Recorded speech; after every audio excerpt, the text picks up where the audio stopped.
పెట్టించుకోవడానికి కదా అన్నిట్లో ఉండేది.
Ya, chévere.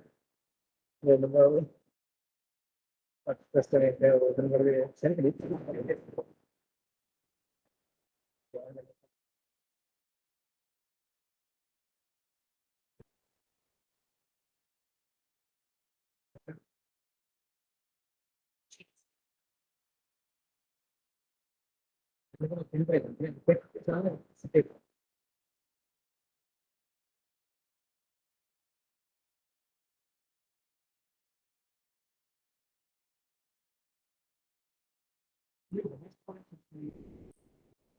sempre 9.9% water back in.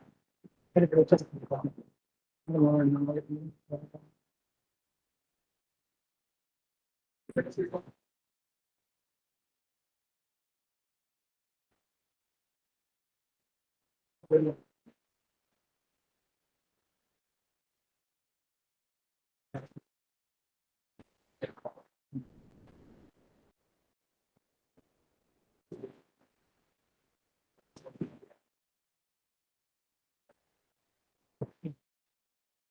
Hello.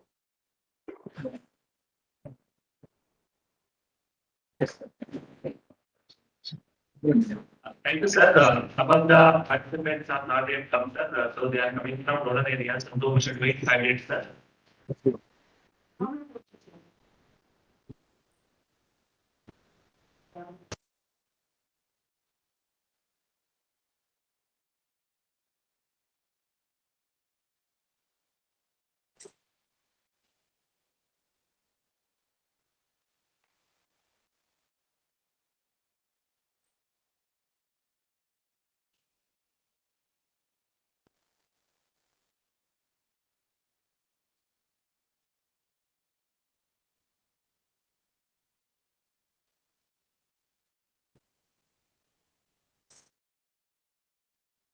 నమస్తే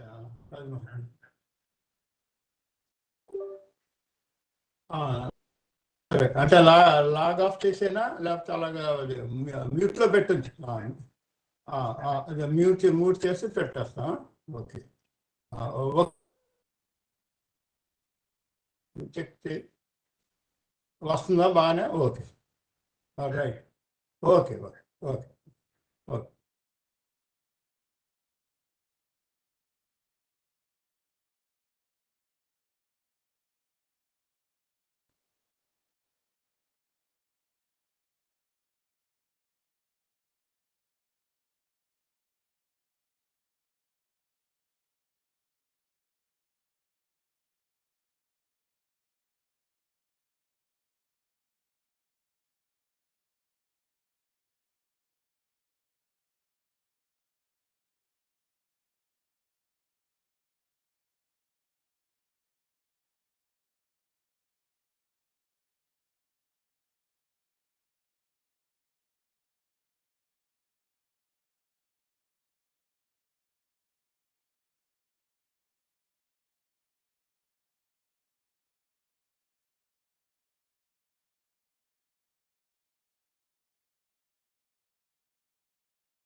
Mic is set. Audio muted.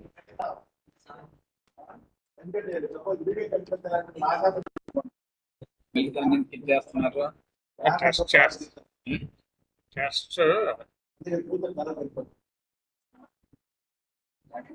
Open చేయమని చెప్తున్నారు అర్జెంటుగా. స్టార్ట్ మామూలుగా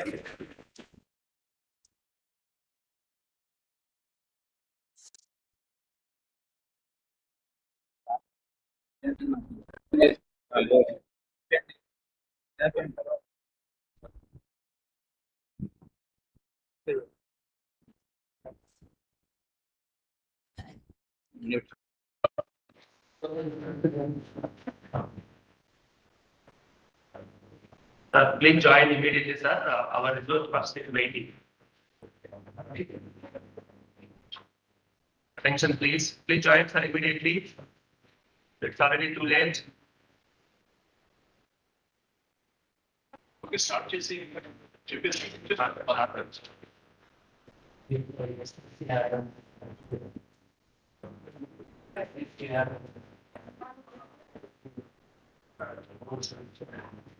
So shall we start? Shall we start the today's session?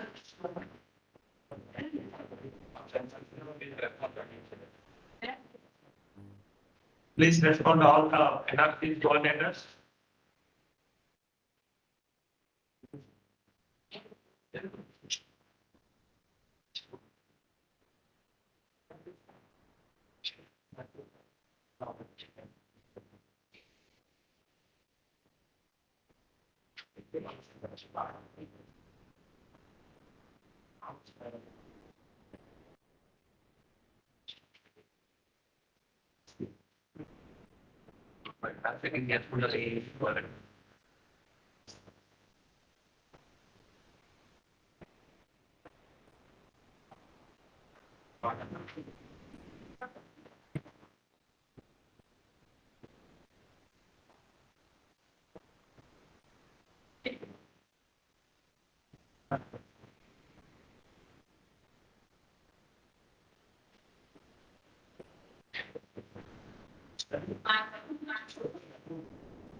Sir, start చేద్దాం సార్ వీడియో ఆన్ చేయండి సార్ ఇంట్రొడ్యూస్ చేస్తాం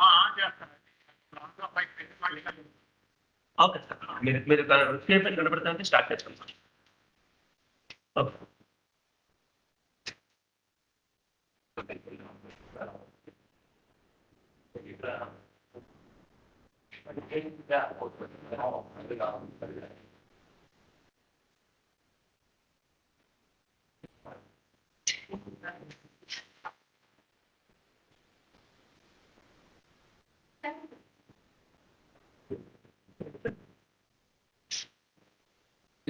ఇప్పుడు అందరూ జాయిన్ అయ్యారు ఆయన లాగా పోయినట్టు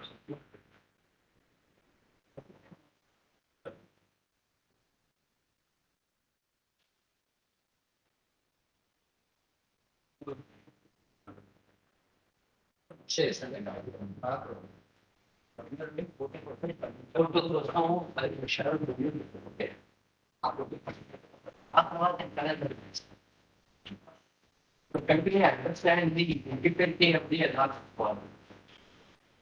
As I have understood you want to be better. Projection is important.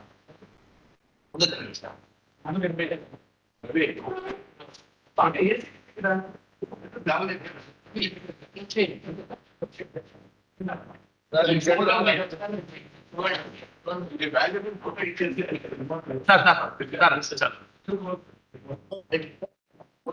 Hello. Good morning, everyone. Today, first session given by the Professor K.T. Rao sir. So, I will introduce you. Please welcome, sir. This is Dr. Raj Mohammed from NRC Anantapur district. So today we have the most archaeologist and eminent professor and head of the department, eminent professor from University of Hyderabad, Professor K.V. Rao sir garu. So he has 32 years of teaching and research experience. He is a visiting faculty member from different countries. He has visited more than 15 countries all over the world. For example, so I will give you some important countries like France, so Malaysia, Netherlands, Japan, United States of America, and Korea, Taiwan, Egypt, Vietnam, Portugal, Sri Lanka.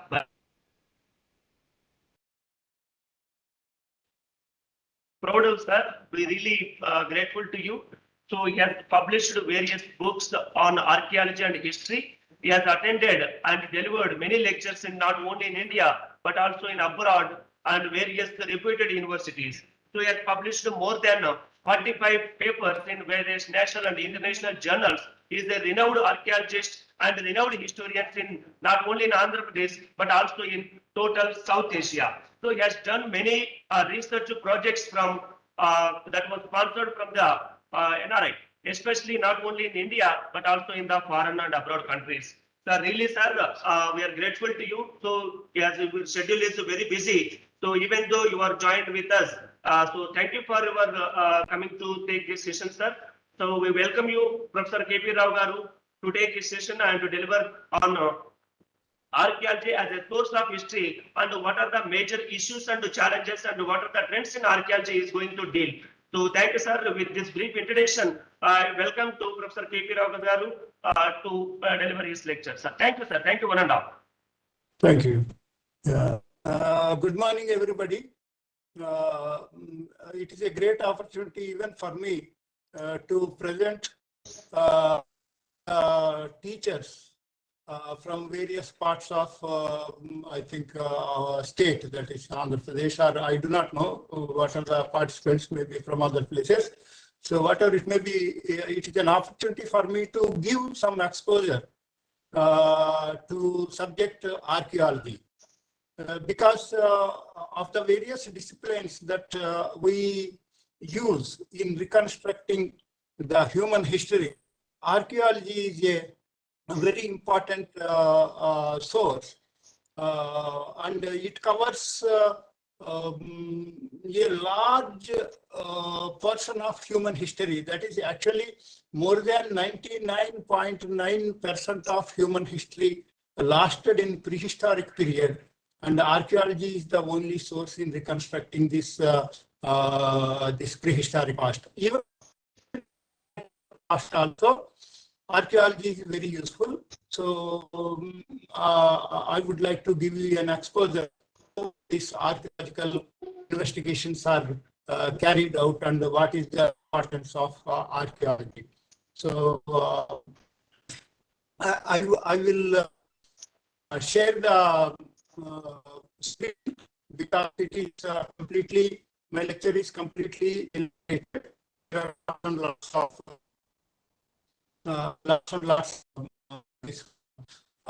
visible material. So I will share first. And Raj Mohammed, in case if there is a disruption either in the video or in the audio, please let me know because I may not be knowing. So you please. It's quite audible, sir. No problem, sir. Please carry on. Please show your speaking. I am trying to share the screen, that is PowerPoint. Okay, sir. Yeah.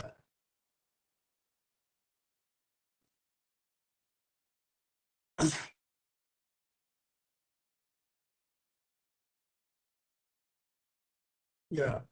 Okay. So, yeah, first let us start with a brief, this one, primary kind of a definition of archaeology, or how this archaeology is this one derived. So archaeology is a science that reconstructs the human past based on material remains. So this is, we can say, very, is the screen getting shared? Can't share Not content. visible, sir. Not visible, yeah, I think so. Yeah, it has come like that. Okay. I am trying to share it again.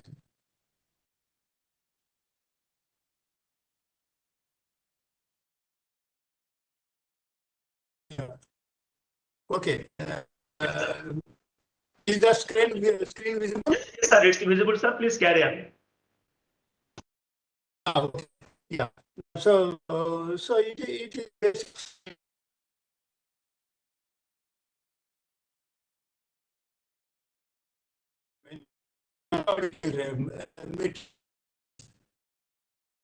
archaeology word is derived from Greek archaeos, meaning ancient logos, meaning knowledge. So that this we can say the simple definition and the meaning of archaeology.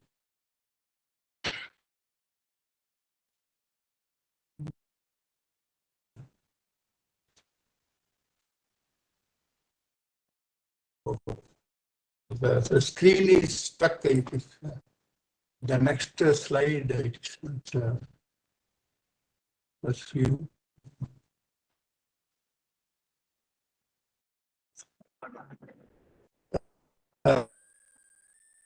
The slide is not changing.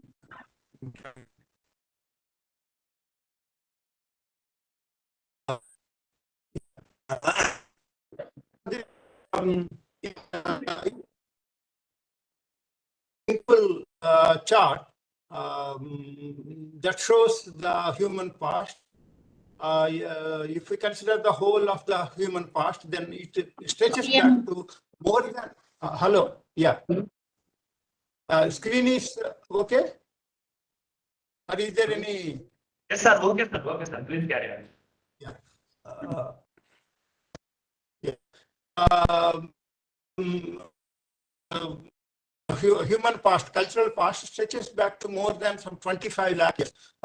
So if we consider the earliest stone ages and all.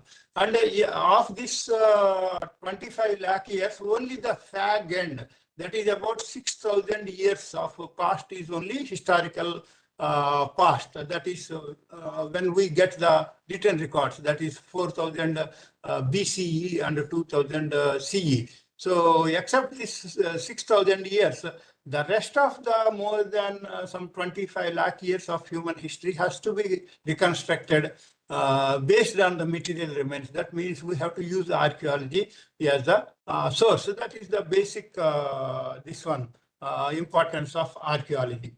And when we say archaeology, archaeological remains, archaeological sites, etc., it is not that always the archaeological sites are very impressive, like Konark, Khajuraho, or Mohenjo-daro, Harappa, etc. Sometimes very important evidence also can be gathered from very simple looking sites like this one.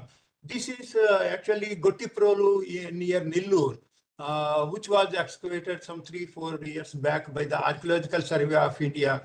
And I had the fortune of discovering this site. So what you see here is from the natural ground level, there is an elevation of some 15-20 feet elevation. So this is all the deposit that happened because the some ancient village was existing here, and they continued to live here for some more than some 3,000 years or so. And gradually the accumulation has come. And if we go close to the site, if we go close to the site, then we find lot of antiquities. What is antiquity? As per the definition, antiquity means usually ancient material which is more than 100 years old, and any material either made or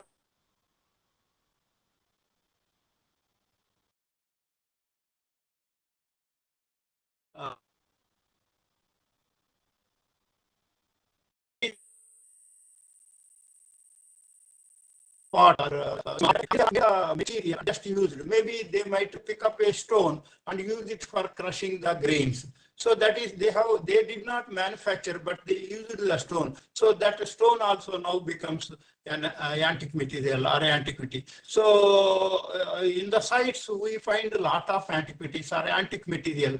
And some antique material may look very simple, like pottery pieces iron metal pieces or beads, terracotta beads, terracotta objects, figurines, broken figurines, etc. Simple things. But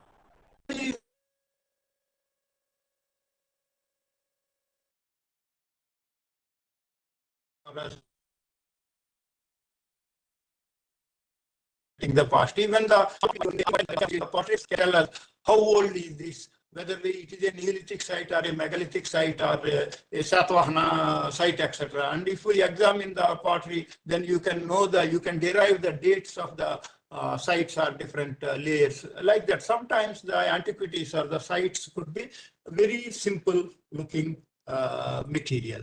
So when we that is how does the archaeologists do? What are the different kinds of activities that are involved in doing these archaeological investigations? That is, they can be divided under 5 heads. That is explorations, excavations, analysis and dating, reporting and conservation. So explorations is searching for the ancient sites and antique materials, because we have stated that archaeology is based on the material remains. So naturally, we have to search where the ancient material is located. So maybe searching for the sites or for the material is important. That is explorations. And excavations, many times we need to excavate. In the coming slides, you will know why do we need to excavate. And analysis and dating. The objects by themselves may not tell us many things. That is, for example, if a small pottery piece is there, and if you want to know the exact date of that pottery piece or that layer, then you need to do dating. And analysis, we have to analyze the material like the metal objects, etc., to know what is the content, whether the material is a local material or it has, from which mine it has come. The gold is there, whether it has come from the Karnataka gold mines, Hatti and other gold Kolar, etc., or from some other place, whether it is Indian material or not. These kind of things can be known by doing the analysis. And then reporting, whatever findings are there due to explorations and excavations, these have to be reported. Then only the public as well as the academic world will know. For example, whatever you know about the Indus Valley civilization, Harappa, Mohenjo-daro, Kalibangan, and all these sites, that is because of the reports have been published. Otherwise, you do not have any information about Indus Valley sites in the ancient literature like the Vedas, Mahabharatas, Ramayanas, or any other literature. We don't have information. That is all because of the excavations and the reports that have been published by great archaeologists like Wheeler and others. Excellent. And then conservation. So material has to be conserved for the future generation. So I won't elaborate some points because it will take a lot of time. Huh?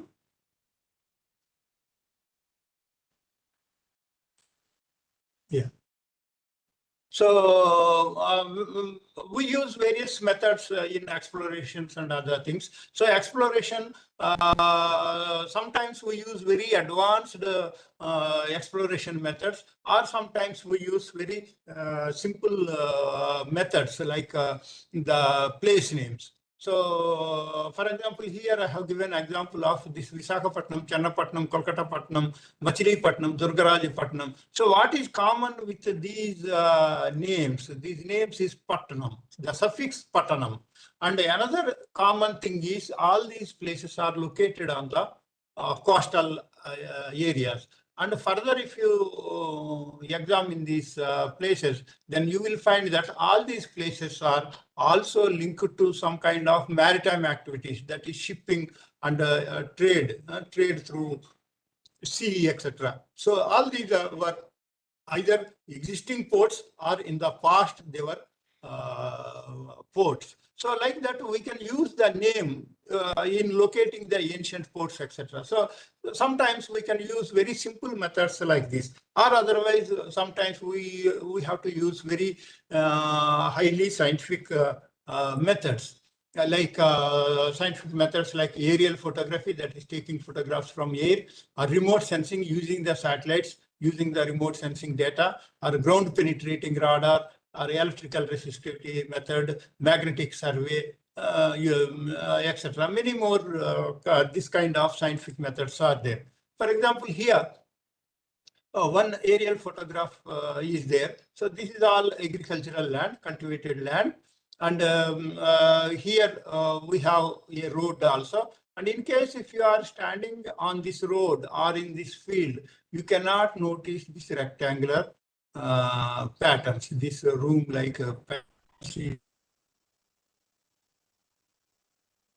Photography, because there is difference in the growth of the plants, because here there is some kind of pit or the foundation pit where the growth is darker and maybe even higher. So that is revealing the pattern, which is noticed in the aerial photograph. So here also you can see patterns, rooms, etc. revealed in the aerial photography. If from the ground we cannot notice this pattern. So like that, aerial photography can help us in detecting the sites, or otherwise ground penetrating radar, that is here is a advanced ground penetrating radar equipment.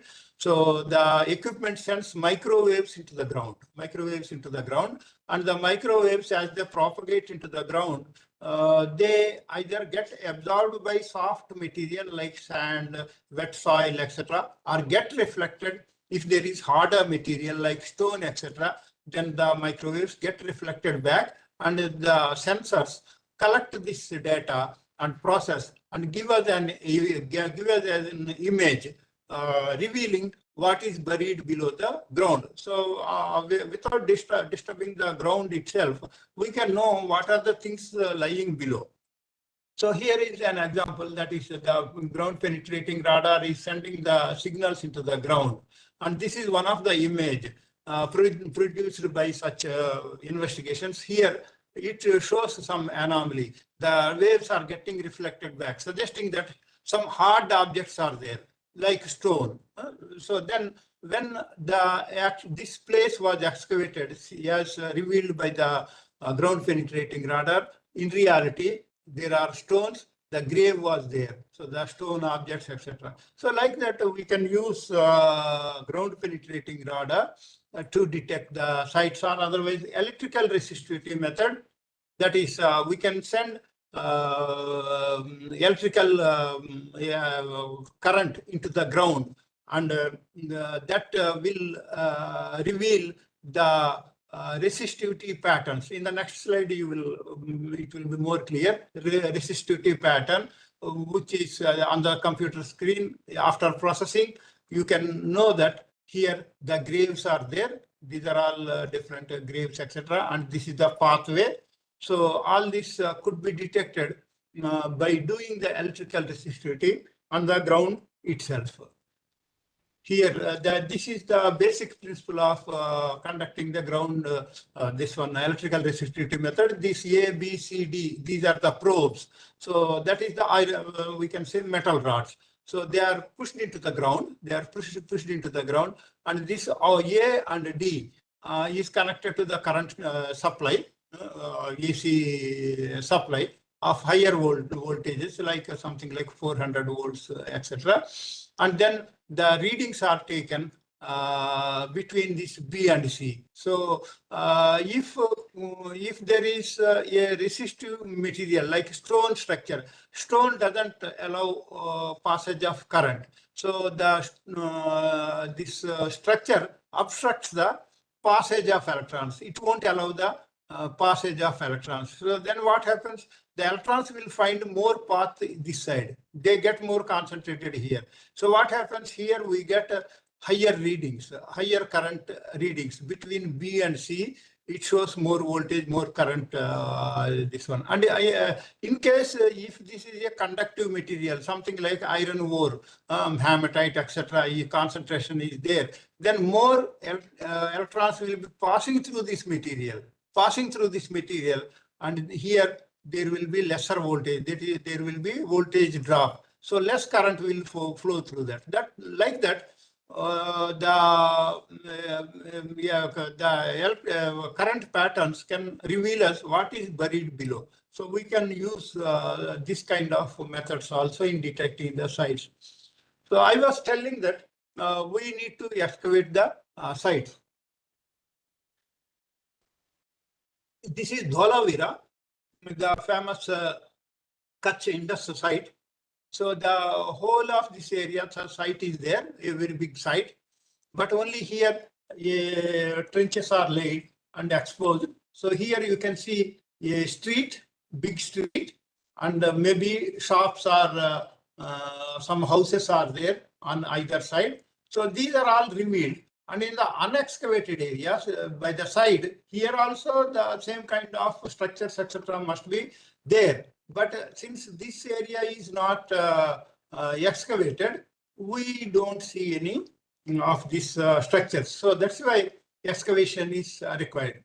And when I talk of the excavations, it is not that we conduct excavation in a small area of something like 10 meters by 10 meters or 30 meters by 30 meters. Sometimes, not always, but so the excavations could be very large, maybe covering something like few thousand square meters, or otherwise sometimes it could be only 1 meter only. Maybe in a cave, prehistoric cave, when we do the excavation, it could be something like only 1 square meter also. So there can be variations. So like Lothal, here you can see several trenches. Each trench is 10 by 10 meters trench. So several hundreds of, or maybe some few thousands of square meters of area has been excavated. Sometimes the excavations could be very extensive. And when we do the excavation, also we have to remember that sometimes it could be very shallow, maybe 1 or 2 feet excavation only, or sometimes like this Prakash Chalcolithic site, you see the excavation may be more than some 50 feet deep. More than some 50 feet deep. Sometimes the excavations could be very deep also. And here you see whatever horizontal bands are there. These are all floor levels of different periods. The early periods would be at the bottom, and the recent layers would be at the top. Sometimes the excavations could be very deep also. And sometimes the excavations could be in very difficult situation. Like here, you can see the excavator, because this area is too waterlogged. So they are laying on the wooden planks and then doing careful excavation. And while the water, etc., whatever water seepage is there, that is being drawn by the other helpers. So sometimes we have to face this kind of difficulties also. And when we do the exploration, etc., when we try to detect the sites, the first thing that we start with is usually the map study. So in the field, we usually carry the topo sheets, and then we study the maps and study where the potential is there, where can we detect the sites, where is the possibility of finding sites, etc. We this one we try to detect. That would be the first study, we can say, the map study.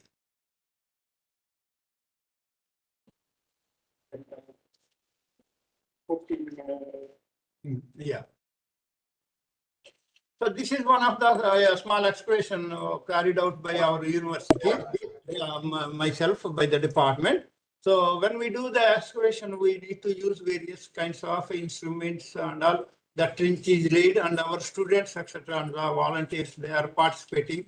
So whatever waste material is removed, that has to be carefully sieved also. For recovery of small objects like beads or coins, etc. They are all recovered by using the sieving methods, etc.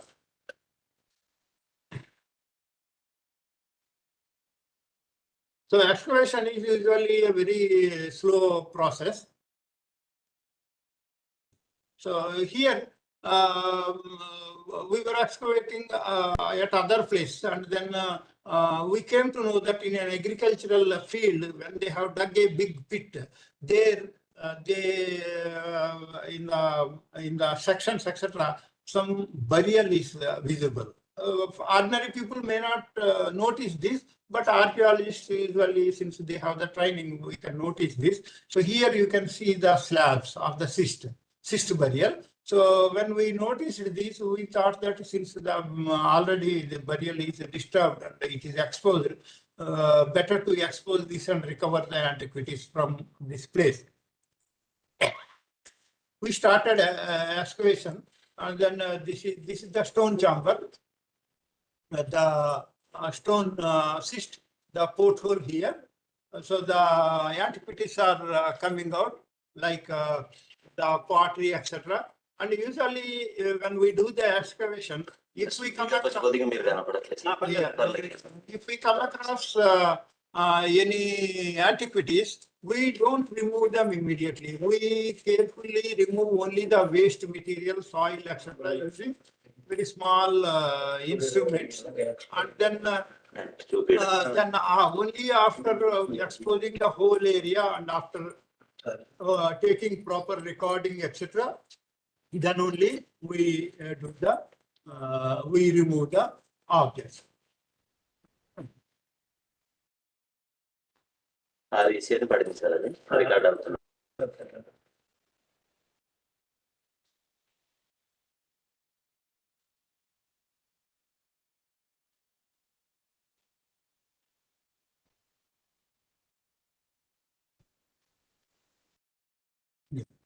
So this is the same burial that we were excavating. So here you can see the skeleton placed exactly in north-south orientation, and then there are a lot of offerings, pottery, different kinds of pottery, some storage jars, black and red ware, and then smaller miniature pots, and then legged ware, all these kinds of things. And usually when we take the photography, that is recording or documentation, it is important that we supply maximum information. That is because the photograph will be published in the books, etc. We won't be there. The excavator won't be there to explain the things. So the photograph itself should speak the things. So that is why what direction. So that's the north point that indicates what is the orientation of the burial and other things, or what is the size of the things. Then you can estimate. These are all 5 centimeters divisions. So each black 5, white black 5. So from this you can have an estimation. What is the size of the skeleton? What is the size of the pottery, etc. So like that, with care we take photographs. And then whatever during the excavations, we find different kinds of material, not only like pottery or maybe metal objects or coins, etc., but even things like animal bones, etc., that are found in the habitations, etc., are very important, because the bones, you can reconstruct the environment, what kind of environment was there, and then the subsistence, that is the food habits, etc., what kind of animals they were eating, what kind of animals they were domesticating, what kind of animals they were hunting. All these kind of things can be known. So that is why usually we have a division that is known as the archaeogeology lab. So this is from Korea. So archaeogeology lab, they have samples of most of the series of species of animals that are usually consumed or domesticated, or the wild species of animals that are found. So because sometimes in the excavation, we never find the complete skeleton of an animal, very, very rarely. So only some small pieces of the bones, cut pieces of the bones, etc. So these bones have to be identified, whether they belong to something like a dog, deer, or elephant, or a horse, or whatever. So comparison of the skeletal remains is important. So for that, usually we have the archaeogeology labs where this kind of comparisons are done. And then the pottery. Pottery is one of the most abundant material that is found in found during the excavations. So these pottery, etc. Usually, though in India we do not have that much advanced facilities, but in all other advanced countries, there is a pottery lab where all the pottery is stored and then studied, cleaned, drawn, photographed, and a lot of studies, drawing, etc., is made, etc. So a pottery lab of a archaeological division looks like, and each and every piece of pottery is considered very important. So I was telling about the need of excavation. This is Alexandria city, so in Egypt. So I visited this place in 2009. So the present day Alexandria city, the level of Alexandria city is here. You can see the cars and the big buildings, etc. And these levels are the Greek levels. So that is something like 2nd, 3rd century BC levels. So there may be something like 15-20 feet of excavation was needed to know how was the life during 2nd, 3rd century BC. So the excavations were carried out to expose those levels. So these are the Greek levels. Maybe here more than some 20 feet of excavation had to be carried out to tap the Greek levels. So the present, this one is here. So this happens because every place, whether it is a village or a city, what happens is the height of the habitation keeps on increasing, whether it is Hyderabad or Chennai or even Kadapa, whatever it is, the height of the place keeps on increasing because humans in their day-to-day activities like the food, house constructions, road building, for all these activities, they bring a lot of material into the habitation, and much of the material that is brought into the habitation remains there only, and very little material is taken out of the habitation. So naturally what happens, the material keeps on accumulating. So if you see maybe something like some houses which are constructed some 70, 80 years back, many times in the towns, you find that these houses are much lower than the present day existing road, because the houses were constructed 80 years back, and in this 80 years, so many layers of road has been laid, and the height has increased, and the house remains there only. And if you go to very old places like Varanasi, there you come across things like Patala Ganpati, Patala Shiva. Actually, in those days, Varanasi was at that level, but now it has grown, and the temple is at a lower level, and you have to climb down maybe 5-10 feet. And now they call it as Patala. Originally, it was not Patala Ganpati. It was ordinary Ganpati. Now, because of this growth, it has become Patala Ganpati. So I like that. So this is Sofia city in Bulgaria. Here, this side, you can see the palace and the other modern buildings. This is actually a very busy road. So while digging for laying some cables, etc., they came across ancient habitation, and then they excavated this site, and then they preserved the site there itself, and over that they put the slabs, etc., and then again the road was restored. So this is the original during the excavation. So the site, ancient Greek level, these are also Greek levels. The Greek levels were being excavated. And then after completion of the excavation, again they laid the road, slab, etc. over this, and they preserved this underground. So underground, they preserved the old city, and then above it is the layer, the road. So for providing this one ventilation, lighting, etc., they have kept these domes, etc. This is our university campus. Sometimes the archaeological sites may look very insignificant, and for ordinary people, they cannot even know that this is an ancient site, and here many important remains are lying. This is some kind of plantation, some eucalyptus trees and all. It is very close to our university main gate. Excellent. So this ordinary looking area, here we notice that there is some kind of semicircular formation here of these 5-6 stones. So from that we detected that here there is a burial. So here you can see the top portions of the stones exposed. So we detected that here is a stone circle and a burial is likely. So we cleaned up the area and these top portions only were visible. And now after maybe something like some 6-8 inches of digging, this is the quadrant method of excavation. We laid that trench, etc., and these are being excavated. So it is going on. So now when we went some 3.5-4 feet deep, we came across all these things from the same place. The skeletal remains, the pottery, etc., different kinds, red pots, black and red ware, some iron object, and secondary remains of the humans.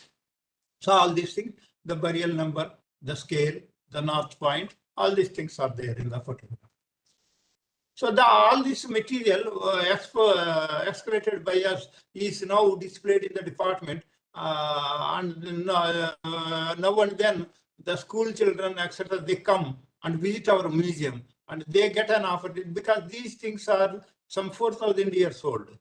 So they get an opportunity to see how our ancestors were living, what kind of vessels they were using, what kind of plates they were using to eat their food, how they were storing. So all these things can be known, or this becomes educative media for the general public, and also these things are used for many other tests. Or here, this is more closer to Kadapa, that is near Chittur, in Chittur district, one place known as Madinayinapalli. So here, in the British records, etc., we have information that there were some megalithic burials. But when we visited the place, we couldn't find any megalithic burials. All the surface stones, etc., have been removed, and it is now being cultivated by red gram crop. So red gram crop. So so then we conducted various kinds of tests here, like electrical resistivity and all, and we found that here there is some anomaly. There is indication of some pit activity. So we wanted to excavate here. So we put the peg marks, etc. Trenching layout has been done. And so when we went some 1 feet deep or so, we started getting discoloration, some color difference. So then we noticed that probably here the pit activity is there. So we continued at the same place. Then we got the outline of the pit. It was a oval-shaped, egg-shaped pit. And as per the archaeological practices, we divided it into half, and then we were excavating one half first. So here you can see the pit outline. This is the pit outline. Like this, they have dug the pit, and then the first antiquity, some stone pounder has appeared. And as we went slightly deeper, the stone pounder, the stone cyst burial, these are all exposed. So the same burial. Here you can see iron objects, a chisel-like thing, and then a kitchen knife, a spearhead, the stone pounder. All this material started coming out. How was it looking? It was an ordinary red gram field. the assist with the pottery, etc. The pottery, all these things. So now here we got all this material, the stone pounder and then the hook, axe and then spears and chisels, all this mutton chopper, all these kind of things were found in the burial. So initially it was field. So this is another place, Ramapuram.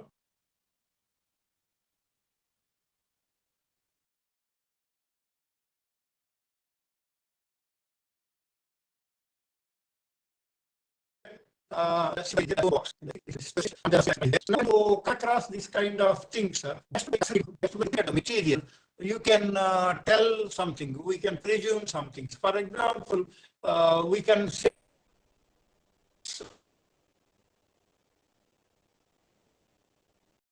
a natural death, but it was probably some accidental death, maybe some animal attack or a war, some fight, something. What happened is, by the time he was buried, already his leg was separate. His leg was separate, already it was cut off, maybe animal attack or some fight, etc. So this kind of things can, just by looking at the material, you can know these things. And if you ask me whether it is a male or female, or whether what race he belongs, whether he is a local or whether he is a migrant, etc., or what are his food habits, then we need to do a lot of other scientific analysis, like DNA and other things. So yeah, I have been in this presentation, the students of some colleges also would be participating. So Raj Mohammed, in fact, was my student. He is student of University of Hyderabad. He was my student. He has requested me to give some details about the methods of this archaeological methods. So dating, etc. I would go into slightly little bit scientific principles, etc., for the benefit of the students. So one of the most quite often dating method is the carbon dating method. So you all might have heard about the carbon dating method. So how this carbon-14 dating method is done. So the carbon-14 dating method was discovered by one French chemist or scientist, Willard Libby. So it was found that that is the carbon-14 is an isotope of carbon. People who have a slight scientific background know what is isotope. Isotope is actually same material having a different. For example, carbon has 6 carbon, 12 carbon, 13 carbon,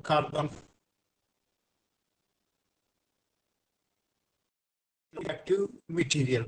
And when we say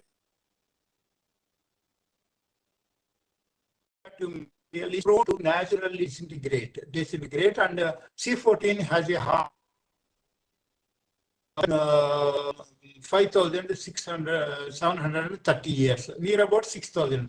5,730 years is the half-life of C14. That means near about every 6,000 years, whatever quantity we have, it becomes half. If you have 1 gram of carbon-14 now, after 6,000 years, half a gram only will survive. So that is natural disintegration. So then the scientists have investigated how this C14 is coming into existence. Because of cosmic radiation and also other sources also in the earth,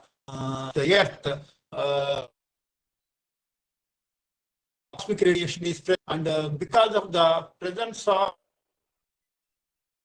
this most abundant gas in the atmosphere, because of the presence of nitrogen atoms, what happens is the cosmic radiation, which creates neutrons, they react with the nitrogen, and nitrogen atoms are carbon. So that means carbon-14 is not carbon. nitrogen. Out of nitrogen, carbon 14 is created, and this carbon 14 is a radioactive material. So that is there in the upper atmosphere. It gets mixed up in the atmosphere, and it is there in the whole of the atmosphere. Now, the next concept that should be known while studying carbon 14 is the photosynthesis. That is, you all might have studied in your primary classes that photosynthesis is the process by which the plants acquire their energy with the help of the sun's rays. Sun's rays. So during the photosynthesis, what happens is carbon dioxide, which is present in the atmosphere, which is present in the air, is absorbed by the plants, and carbon, whatever carbon is there, that is absorbed by the plants, and oxygen is released. In this process of absorption of carbon, apart from normal carbon like C12, etc., it also absorbs C14. That means this radioactive C14 is there in the plants, is absorbed by the plants. Now, the plants are eaten by the animals, either directly like the herbivores,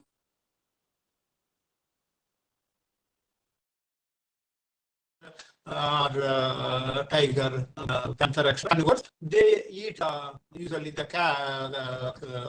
herbivores, and because of this, all the living beings, that is the plants, animals, other microorganisms, fish, birds, everything, every living organism, they have C14 in their body. So as long as they are living, the C14, whatever C14, since it is radioactive material, whatever atoms are disintegrating, it is compensated by the living activity, because the plants continue the photosynthesis and the animals eat the like that, it gets compensated. But once they die, what happens? Whatever C14 is there, there is no possibility of further replenishment.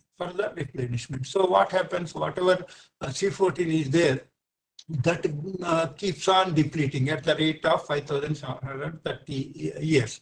Or if the tree dies, then here also the C14 keeps on decaying. So now, if you during the excavation or in your investigations, if you find some ancient this organic material like animal remains, bones, etc. Bone also contains the carbon. Bones, etc., or the charcoal, burnt wood survives better. Wood itself may not survive, but burnt wood, burnt grains, etc., they survive in the for thousands of years. In the excavations we find. So if you have this charcoal or this animal bones, etc., then in the laboratory, what they do is they assess how much C14 is surviving.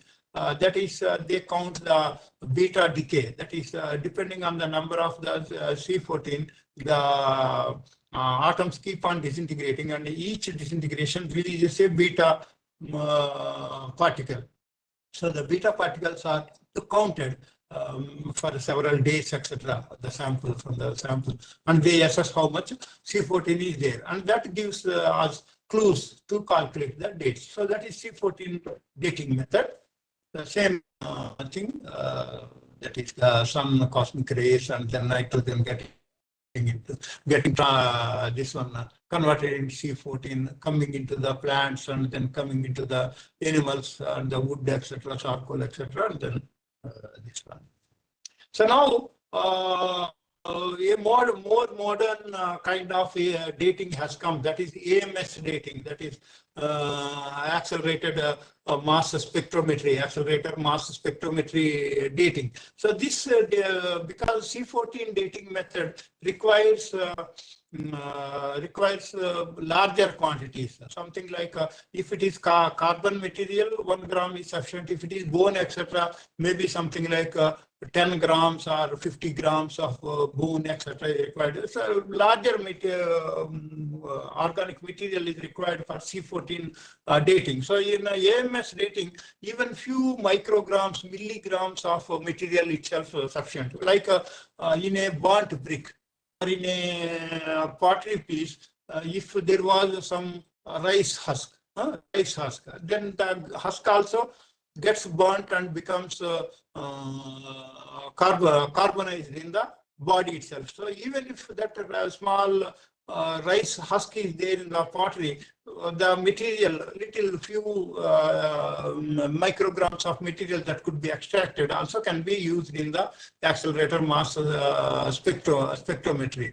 That is the advantage of AMS dating. So here in AMS dating, they don't assess the, they don't make the beta counting, because beta counting requires more days and more amount of sample, because it is dependent on the decay, atom decay. But here AMS dating, it is not dependent on the atom decay, but by assessing the concentration of ordinary carbon and C14 carbon.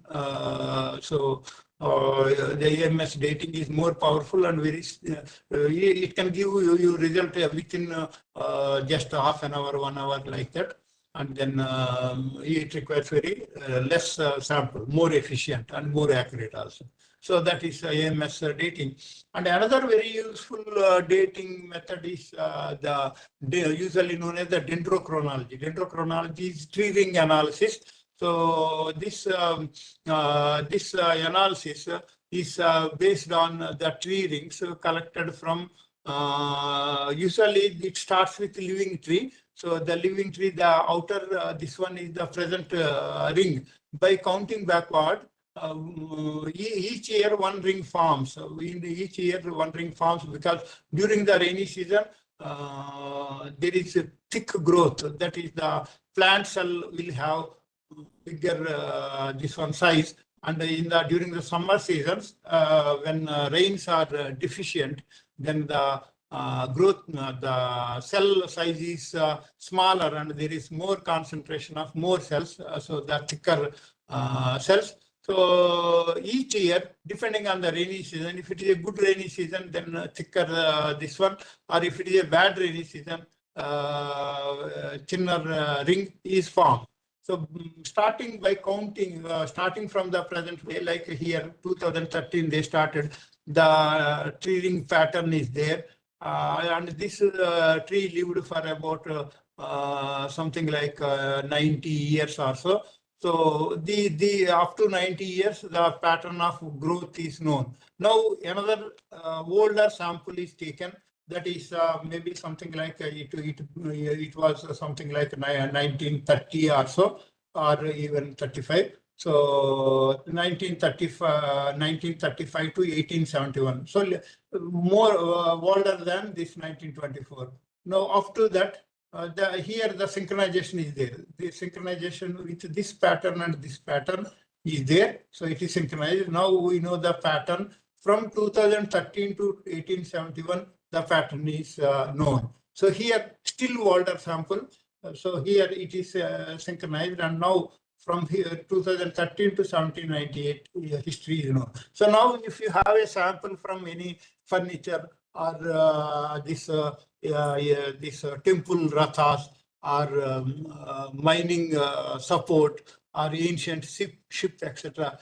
By comparing the tree rings, you can know whether where the piece, the sample, whether it is fitting here or whether it is fitting here. So by comparing with the charts, known charts, we can know the age of the, calculate the age of the sample. So this is one of the method. So the same thing. Extraction. We don't need to cut the tree itself. If a living tree is there, by using this core extractor, we can extract core without damaging either the old wood or the living tree.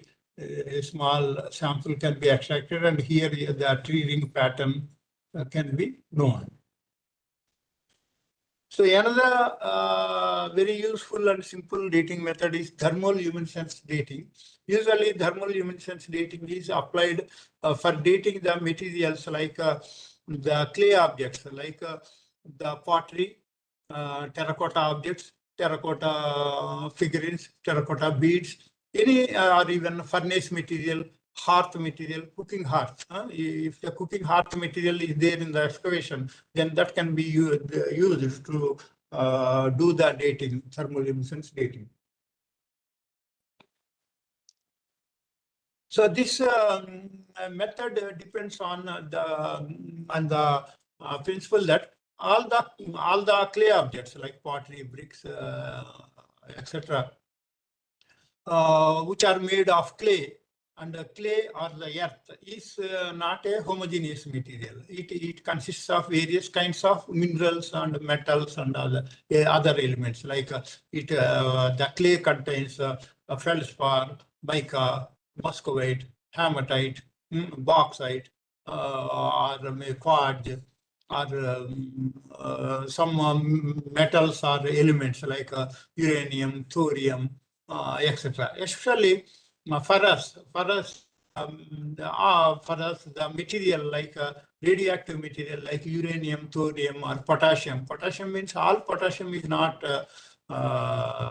radioactive, but a small proportion of natural potassium is radioactive. So because of the presence of this kind of radioactive material in a very small, minute quantity in all the soils, what happens is when the pot or a brick, etc., is made, it is subjected to heat. So this the presence of radioactive material means radioactivity means also means disintegration of the atoms. So when the atoms disintegrate, they release energy particles. So the energy particles, what happens when the energy particles are traveling, if they hit some crystalline material like silica or quartz, etc., what happens is they get trapped in the crystalline structure, crystalline material. They cannot escape out. They cannot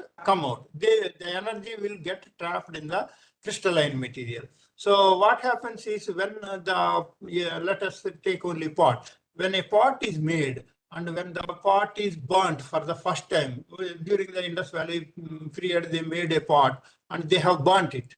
So when they heated the pot, what happens? Whatever energy is trapped in the crystals, quartz, etc., all that energy is destroyed, or it escapes because of the intense heat. Now, in the beginning, there is no energy accumulation in the pot or the pot piece. So yes, this Indus Valley civilization, which is some 4,000 years old or so. In this 4,000 years old, what happens is again the radioactive disintegration is there and the energy particles get trapped because some maybe minute quantity of uranium is present in the pottery piece. The surrounding areas, the uranium or radioactive material is present. So whatever energy is released, that gets trapped. Now, if we assess how much energy has accumulated, then you can calculate the date, because the energy keeps on accumulating more and more.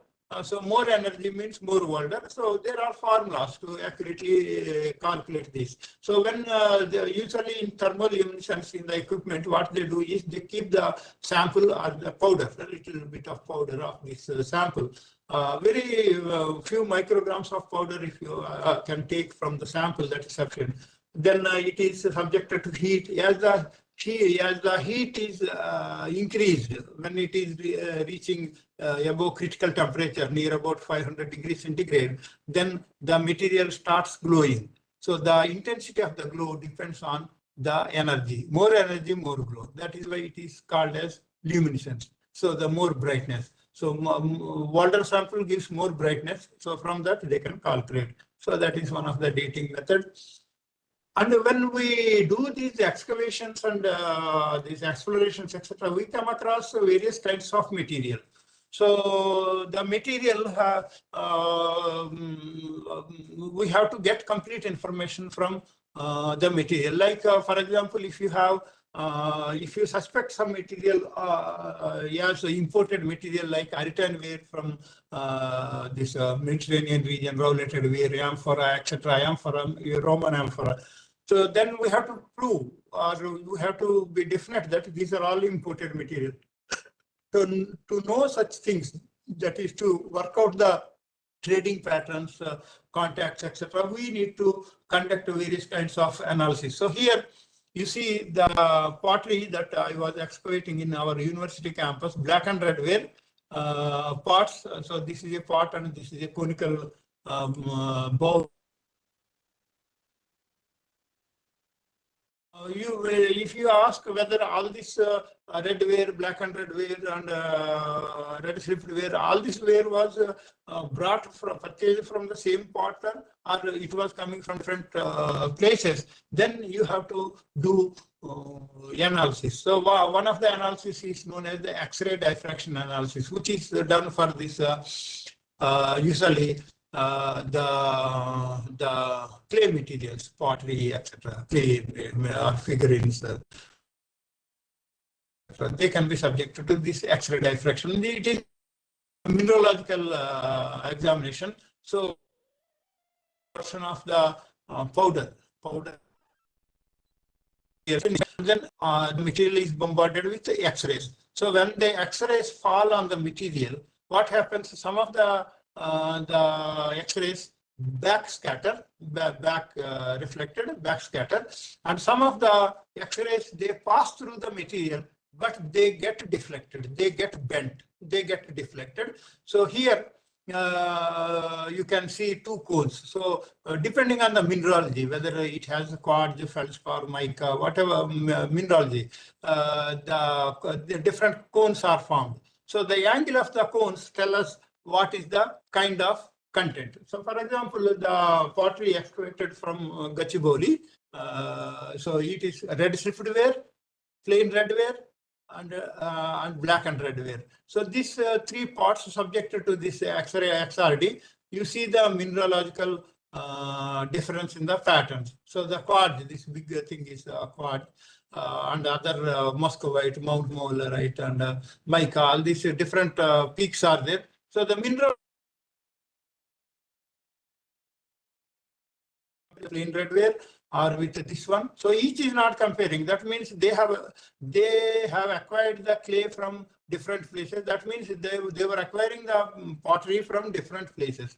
So this kind of this one information can be gathered. So equipment used in the labs for doing this XRD.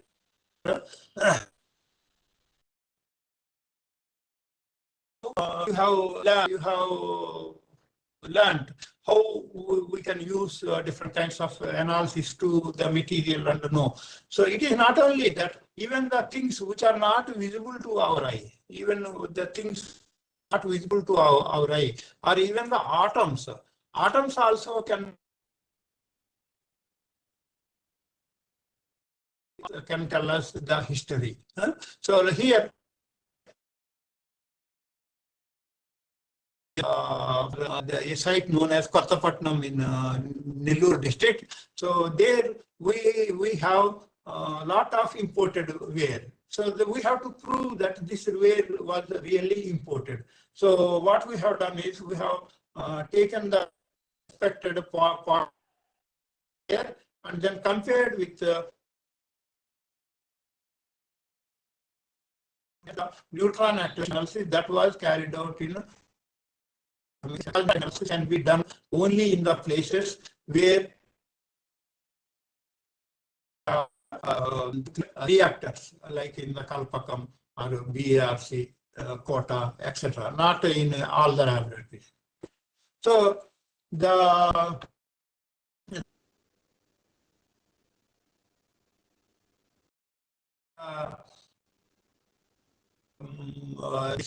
profile. So there are many minor elements like lanthanum, cerium, samarium, europium, terbium, ytterbium, lutetium, uranium, thorium, hafnium.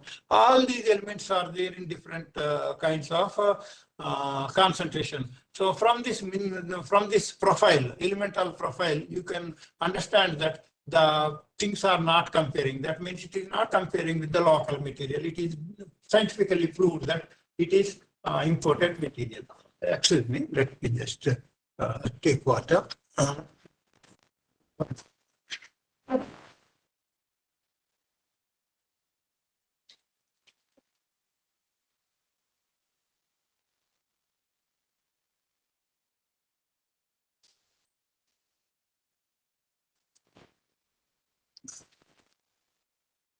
Yeah, okay. So I was telling that it is not only from these big objects and the pottery and all such things are valuable things like gold, silver, etc. But from very insignificant, not even visible to the eye, like the pollen.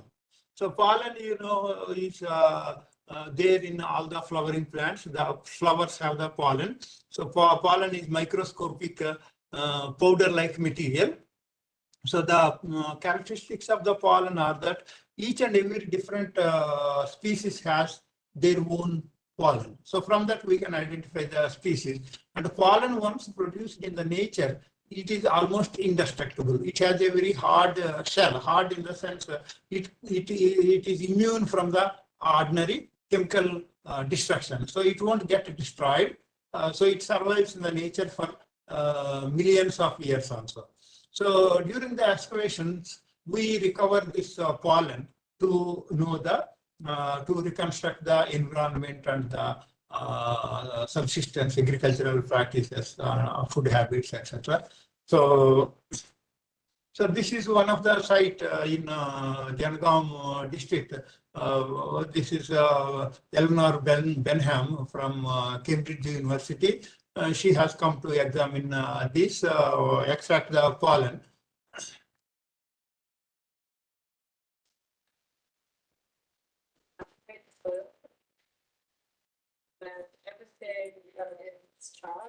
So the clay samples collected from different layers are mixed in the water.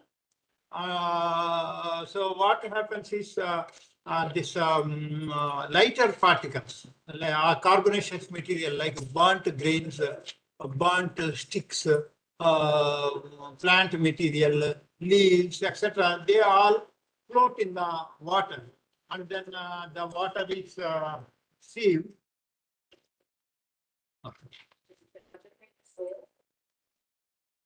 So the water is filtered.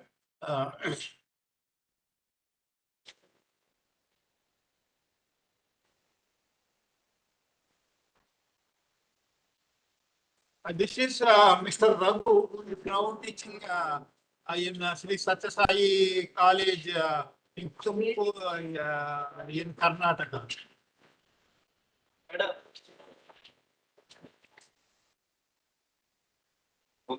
So in seeds, the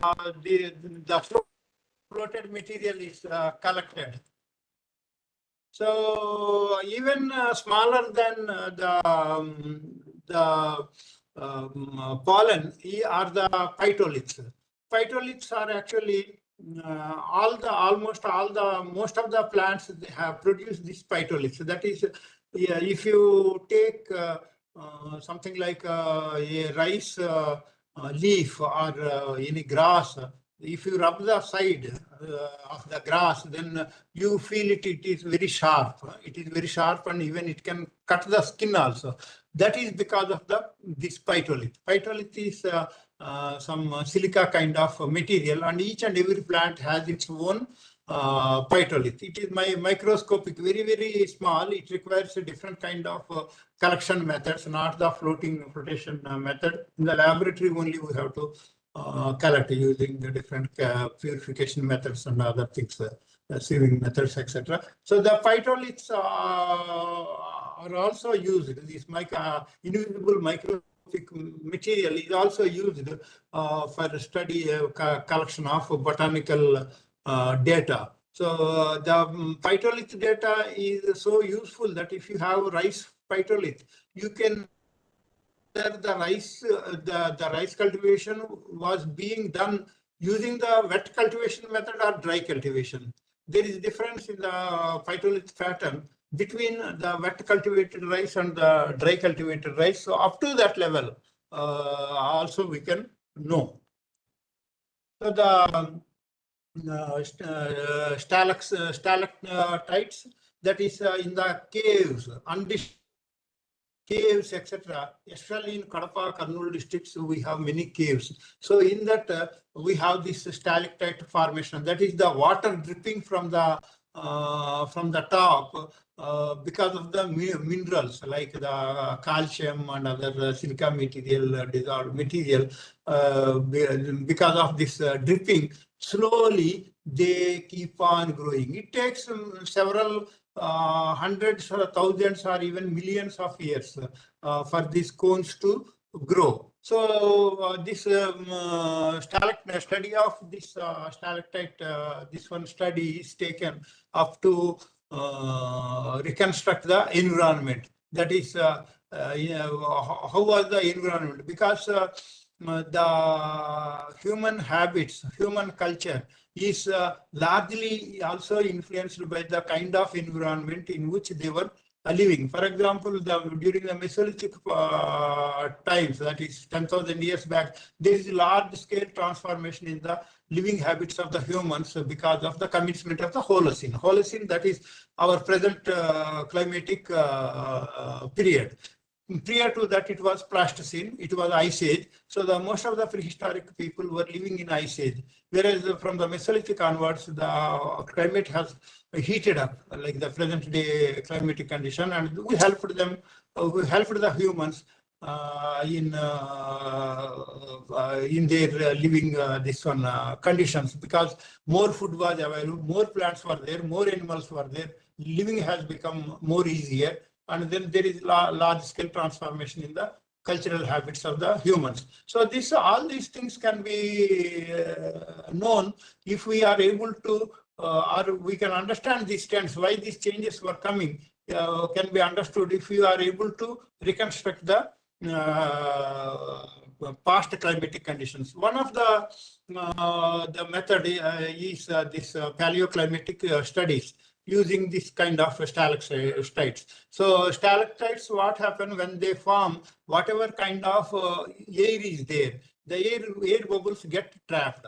So for this, especially for us, the hydrogen isotope, that is the hydrogen has different isotopes, so that is usually H2 and also H3. H3 is heavier isotope, which is known as the hard water, and the H2 is ordinary H2O in ordinary water. Usually H2 is there. So if the climate is hotter, then H2 also gets evaporated, because H3 requires more heat for evaporation than H2. If the climate is more hotter, H3 concentration increases in the environment. So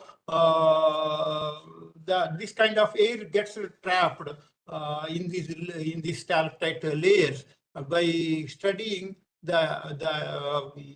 extracting the air hydrogen from older layers. You can reconstruct the environment. So that kind of studies are also. DEM, if possible, I will show. Otherwise, no, because I have to change the screen. I have digital elevation modeling.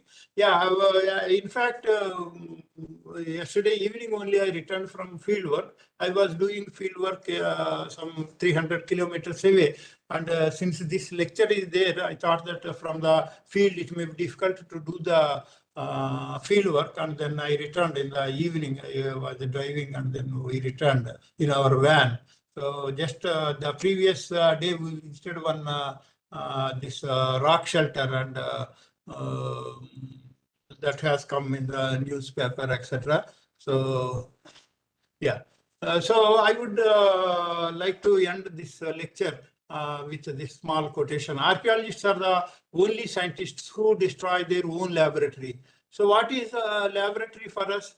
For us, the site itself is the laboratory. So what we do to the site, we excavate the site. That means it is a destruction of the site formation in reverse manner. So in a particular manner, the site has formed. And now, because during these the excavations or investigations, we are destroying them. It is a you don't material fully, otherwise it is a destruction. So anyway, our laboratory for archaeologists, the laboratory with this, and also nearing completion. So thank you very much. And if you have any questions, you can ask, seek clarifications. Thank you very much. Yeah, thank you, sir. So we know your busy schedule, so we requested you to deliver a lecture on this archaeology and also for the reconstruction of the past. So thank you, sir. Really, it's a wonderful lecture. So now it's open for discussion. Any participants having any queries or clarifications, please ask to the Professor K.P. Rao. It's open for discussion.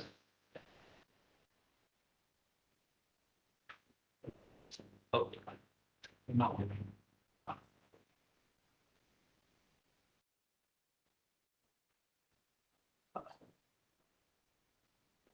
I think Uma is ready for asking question. Uma, are you ready? Sir is waiting. Good morning, sir. This is Good Uma morning. So my question is particularly in carbon dating 14, sir. So Carbon- when we are, am I audible, sir? Yeah, I can hear you. So particularly in the period of Indus Valley civilization, some of the archaeologists, they used to say that the IVC period was from 3250 BC to 2750. And Mortimer Wheeler particularly, he said that the period of IVC was 2750 to 2250. But according to C14 or carbon dating 14, 2300 or 2500 to 1750. How do they come to conclude, or how do they come to arrive? That particular period is the IVC period. If scientific method, if we follow scientific method, only C14 is the main source. So this is my doubt, sir. Can you clarify? Okay. No, actually, Indus Valley civilization, there are different phases. That is 3 phases. That is Harappan, that is late Harappan. So for different phases, we have different dates. So even if it is 2300 dates, they are getting. It depends on from which was. So if you get a sample from one layer, it doesn't mean that the whole of the civilization belonged to that period, because the civilization survived for in mature this one phase, and the later it took more than 1,000 years. History is there, so you may get depending on the layer from which you collect. It may yield 2700 BC date or 2200 BC. So we have to, these dates we have to examine in relation to the context in which it was found. There could be dates from upper layers or from the mid layers or the lower layers. So from which layer the dates have come is important. If one date is there, that cannot be applied to all the periods. It is like that. Sir, namaste, sir. Yeah. Ma'am. Tell me. Yeah. I'm Dr. Introduce yourself. Where are from? I am from Narayanpur GDC, Dr. Krishna, sir. Okay. Okay. Ma'am, tell me. I'd like to establish a small museum in our college, sir. So, Okay. where do we get the ancient to collect them? Can we possess them by person, or do we need any legal? Yeah, okay. No, if you want to establish a museum, the best help of people like me. That is not only me, the people who are doing archaeological work. We have large collections of stone artifacts of different periods or other different periods. So we take help in universities and then get some collections, and then you can in your region itself, if you explore, that is, you explore means initially you have to take help of some experienced archaeologist in exploring the region. Then you can your college itself can collect antiquities from the region. Your this one college is located in which district, ma'am? Here district Narayanpur, sir, near Yeah. Narayanpur.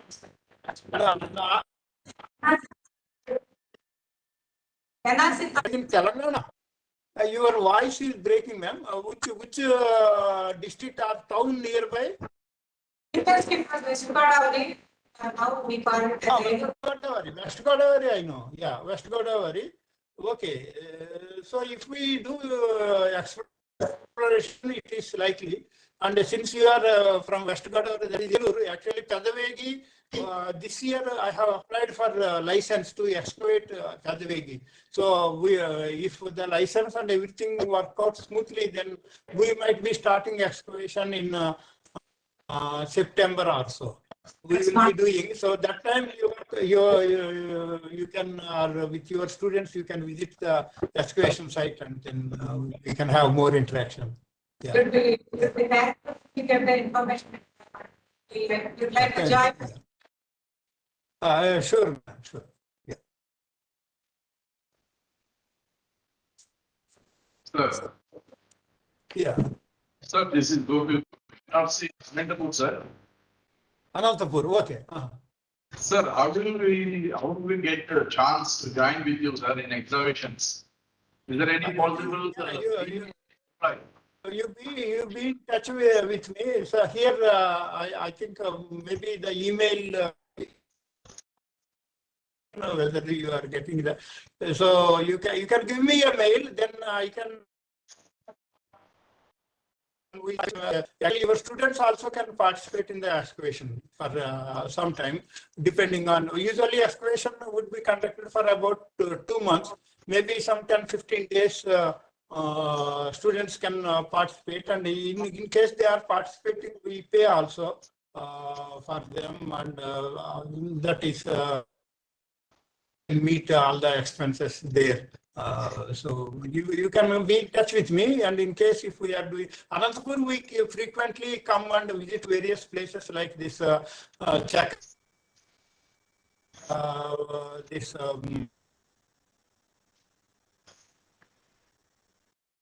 we visit Neolithic sites. So CC will give permission for us, sir? Pardon? CC will give permission? Yeah, for participation. For participation, yeah, certainly.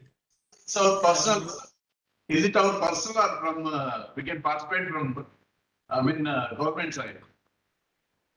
No, yeah.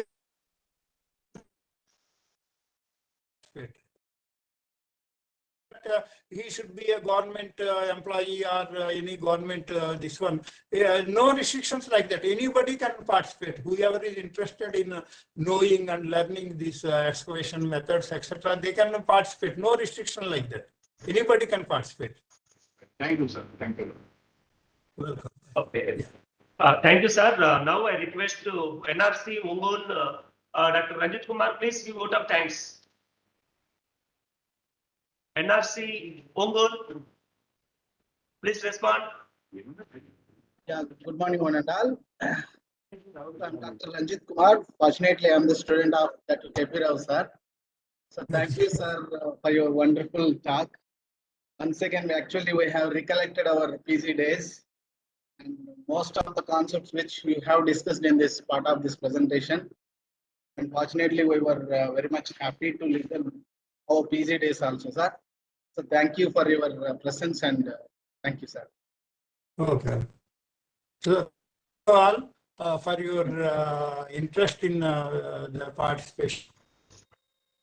There would be a chance to meet you all again. Thank you very much. Thank you, sir. Thank you so much for spending your valuable time with us, and it's very useful for us, sir. Thank you so much.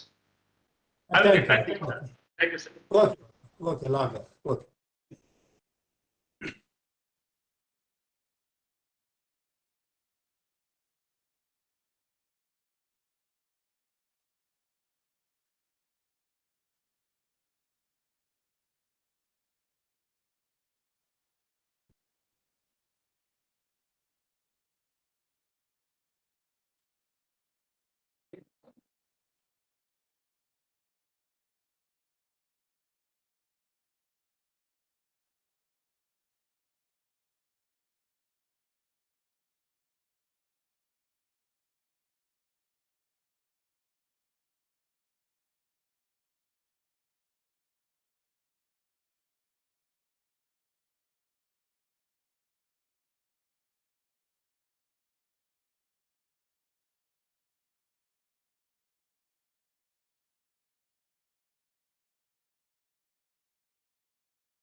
ఒకసారి నీకు పెడతా చదివి అవ్వటం చెప్పు.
Yes, sir. Hello. Good afternoon.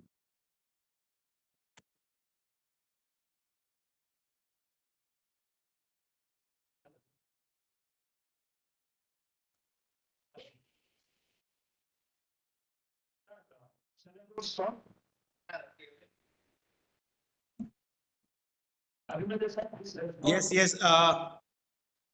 So your voice is very low. Okay. Okay. Good afternoon, everyone. Today, after the first session, we are going to introduce the report person, Dr. Abhinandan Singh Alha, the assistant professor, Center for Historical Studies, Jawaharlal University, New Delhi. He is an alumni of Saint Stephen College, Delhi, and JNU, and he is an internationally renowned historian, author, experiential administrator, and academician. He has published international journals in various national and international journals in the industry, and he has been invited to deliver lectures at University of Cambridge and University of Vienna in Austria, Hamburg University, University of Nodal in Germany, and University of Nodal, China, and other various countries. We have no manner in the healthcare production and the production and the industry. We have worked with his culture, and you have to member agriculture, agriculture, prime minister museum, I would like to Delhi. There's no agriculture, second palace, favorite palace, other private institutions. In the output, published video papers and beyond national education journals, so the development issue so we get to bring it awesome. I would like to invite and the multidisciplinary to decide to do that. So thank you, sir. Thank you for assisting our meetings for now in the start process. Thank you, sir. Thank you. Thank you very much. A very good afternoon to all of you. I would, at the beginning of my lecture, request you all to kindly turn on your cameras. Yeah. There are many participants whose cameras are not switched on.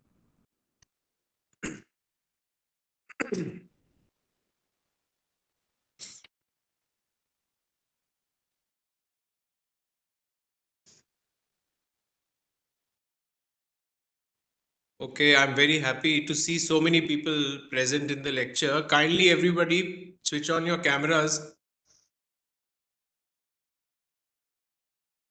So, Raj Mohammed ji, can you hear me? I believe that people from different centers have joined this lecture.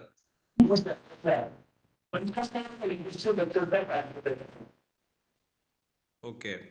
So which all places are connected right now? Are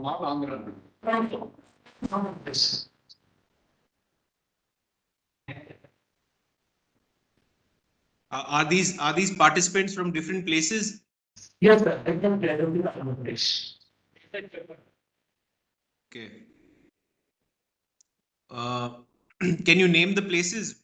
Which places are these participants belonging to? Example, Srikakulam, Kalaparam, Rajahmundry, Okay, wonderful.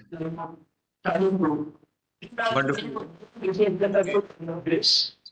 Wonderful. So let me tell you in the beginning that one of the main selfish interest from my side to accept this invitation was that I am a very big fan of South India. I travel a lot in South India. I do a lot of backpacking traveling in South India. You belong to a beautiful state. You have a beautiful coastline. And if any of you, so my selfish interest is that if any of you likes my talk or my I would not like to call it lecture because we all are colleagues. I'm nobody to lecture you. It is just a discussion or a talk. So if any of you likes my talk or likes my discussion, then kindly invite me to Andhra Pradesh. I would love to come. Yes, sure, sir. Yes. So let's begin today's talk or today's discussion. Excuse me. Is everybody able to hear what I'm saying? Is my voice clear?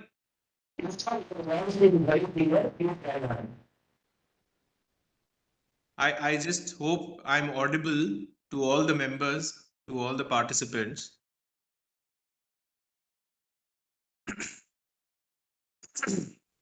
And also let me tell you a small background of this lecture or this talk.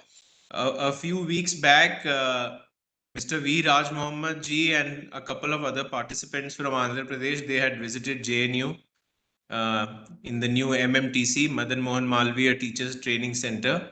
So we had interacted with them. There was a wonderful batch of historians from Andhra Pradesh, and this today's lecture has it is kind of a continuation of that interaction. So the topic of my discussion or lecture today is multidisciplinarity in social science research. So today I will talk to you about how in the coming age, in the coming new era where technology and new sciences are dominating the different areas of our academia and higher educational institutions, how we can indulge in multidisciplinary research. What do we understand by multidisciplinarity? So I'm going to talk about this. You all must be aware that the new education policy also stresses on this new aspect in India's higher education, which is multidisciplinarity. And it is not just limited to the sciences, but it is very vehemently and very energetically, it is being applied to social science research also. Secondly, at the beginning of my talk, I would like to request you all that since we all are colleagues, kindly you are free to stop my conversations, to stop my speech. If you have any doubts, if you have any questions, if you have anything which is coming to your mind, please feel free to interrupt, and you can use your electronic gadgets, your laptop or your mobile phone, and you can make interjections, you can make interventions, you can stop and say anything at any point of time of the talk. Okay, is that clear?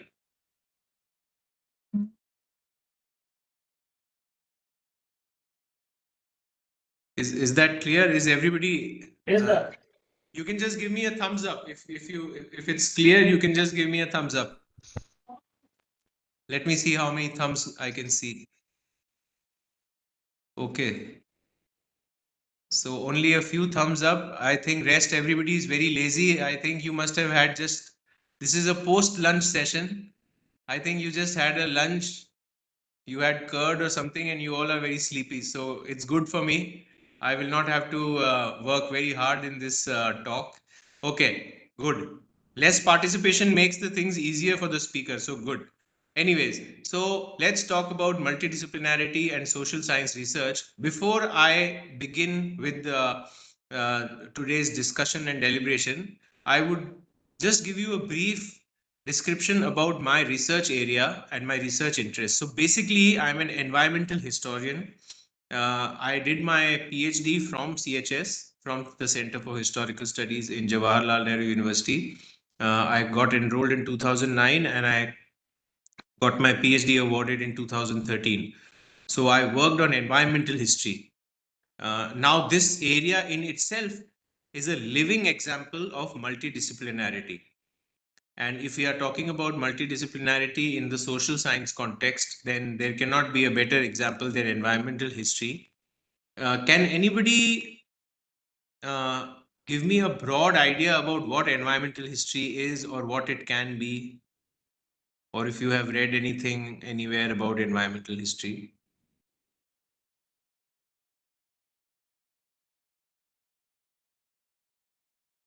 Okay, so I presume that in this lecture it will only be me who's talking. So environmental history is basically a new genre of history writing in which you try to study the correlationship between human beings and nature, and you try to contextualize it in a historical framework. We all know that we all human beings are products of nature. Nature and geography has played a very important role in the unfolding of our historical processes, of our historical changes, etc. So basically, in environmental history, what you do is you try to understand the different layered and multi-dimensional relationships which exist between nature on one hand and human beings on the other hand. To give you a small example, you all must be aware that there was a mighty river which used to flow in the Indian subcontinent known as the Saraswati River. It was one of the 7 great rivers which used to water the lands of Aryavart. But during the course of the last 2 millennia, this river dried up, and as a result of which, many of the Harappan sites which were located on the banks of this river started depopulating. So, in environmental history, basically, it is just one example that I'm sharing with you. In environmental history, you would try to basically study what were the reasons why this environmental change happened, and then what concomitant effects or results or consequences it had on the human population and the unfolding of human history. So, like I said a little while earlier, the moment you talk about environmental history, the picture becomes very clear that multidisciplinarity is something which can be applied to social science research also. And in the coming age, in the new future that we are entering, with the efflorescence and with the growth of technology all around, even in social science fields, you can apply multidisciplinarity. So, in my thesis, in my PhD thesis, I worked on the environmental history of the Great Indian Desert or the Thar Desert.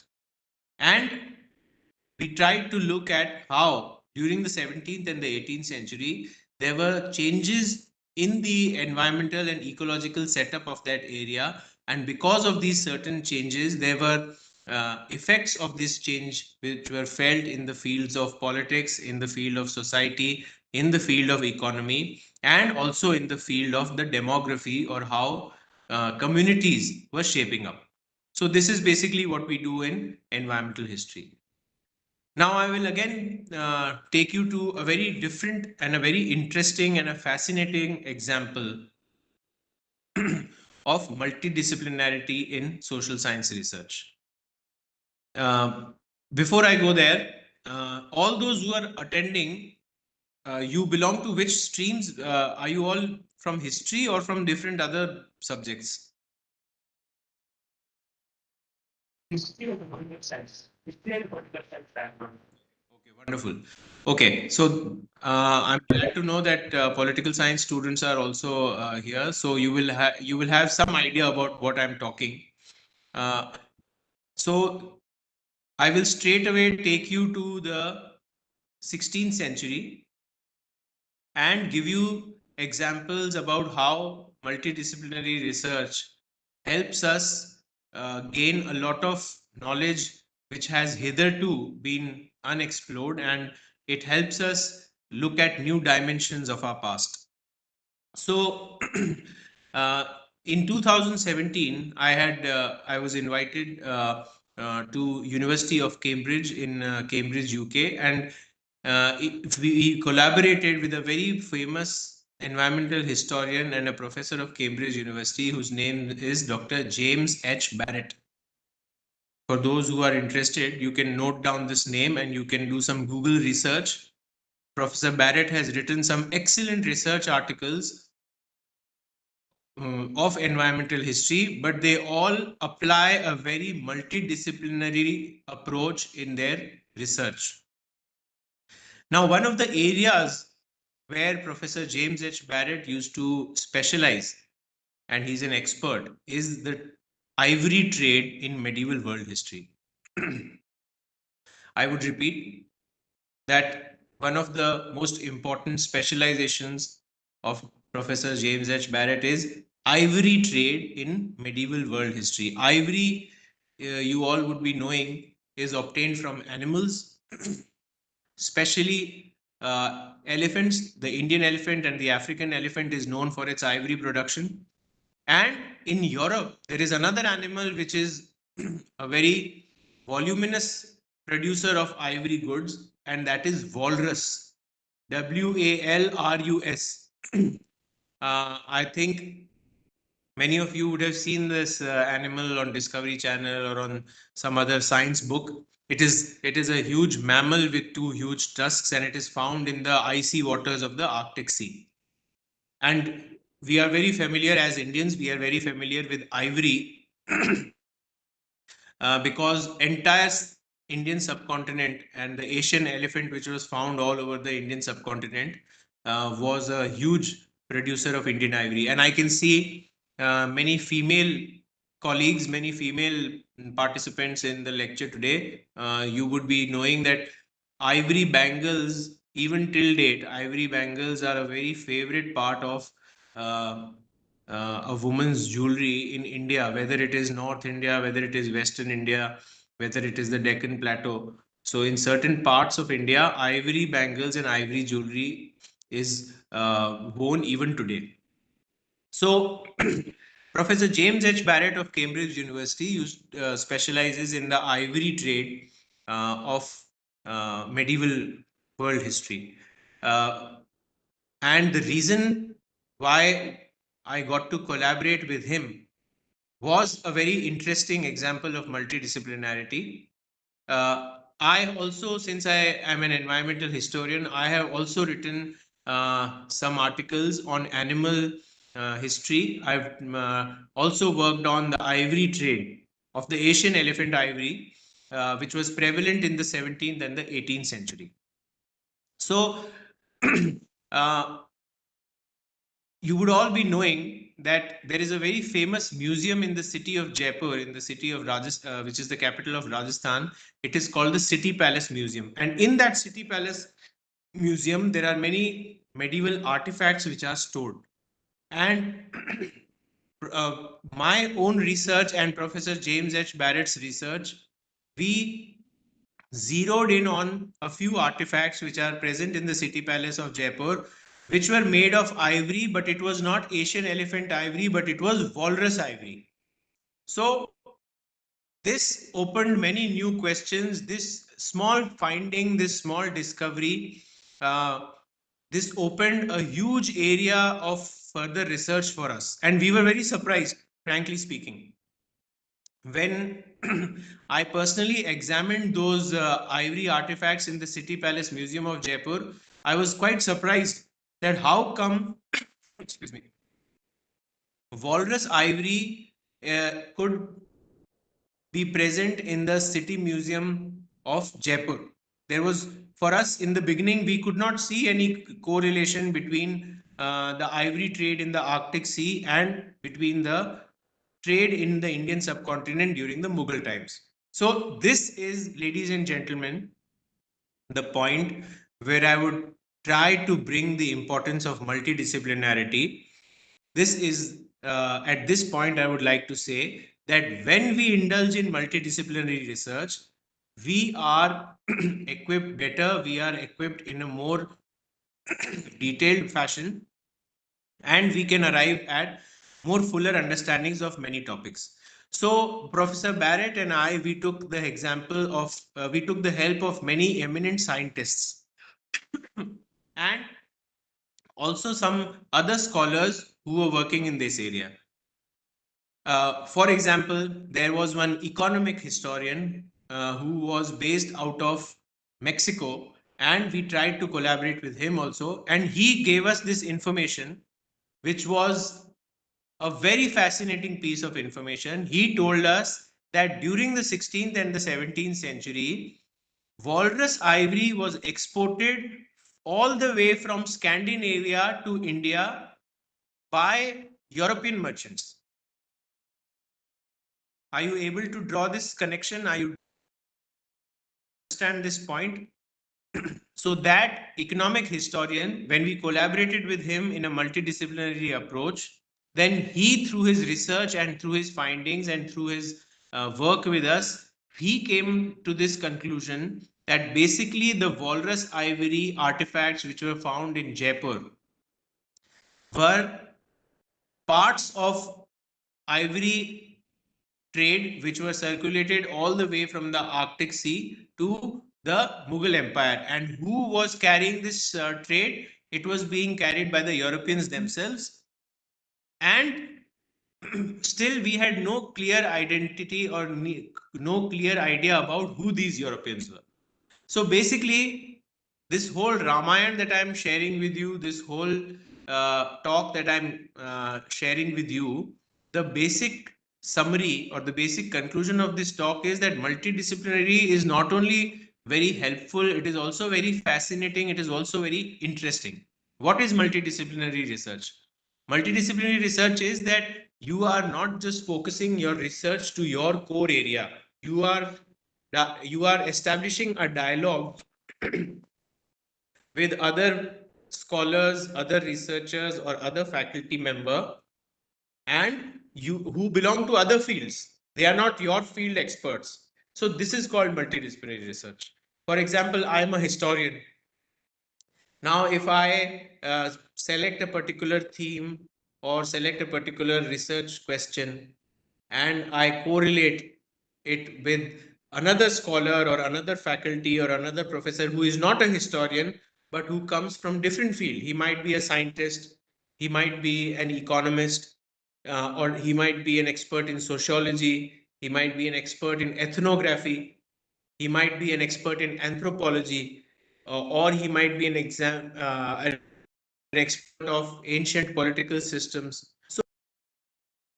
So when you make a group like that, when you make a group of researchers who come from different fields, and when you set out on an inquiry, when you set out on an examination on a common theme, but you all belong to different backgrounds, this is called multidisciplinary research or multidisciplinary approach. So in this case, the same thing can be seen. So this economic historian in Mexico with whom we collaborated, it was he who told me, who told us, and through the different research articles and through the different books that he shared with us, it was he who informed us that basically all this ivory trade and this walrus ivory artifacts, which we can see today in the City Palace Museum of Jaipur, they were exported through the Europeans. And there was a very brisk trade happening between the Indian subcontinent and the Arctic coasts, especially the Scandinavian coasts. What is Scandinavia? Can anybody tell me? Which all countries comprise the Scandinavian land? Norway, Sweden, Denmark. These three countries are called as Scandinavian. Brilliant.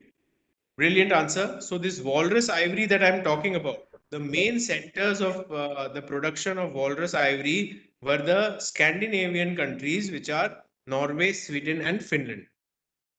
Now, when this project became more interesting, it became more deep, it became more engaging.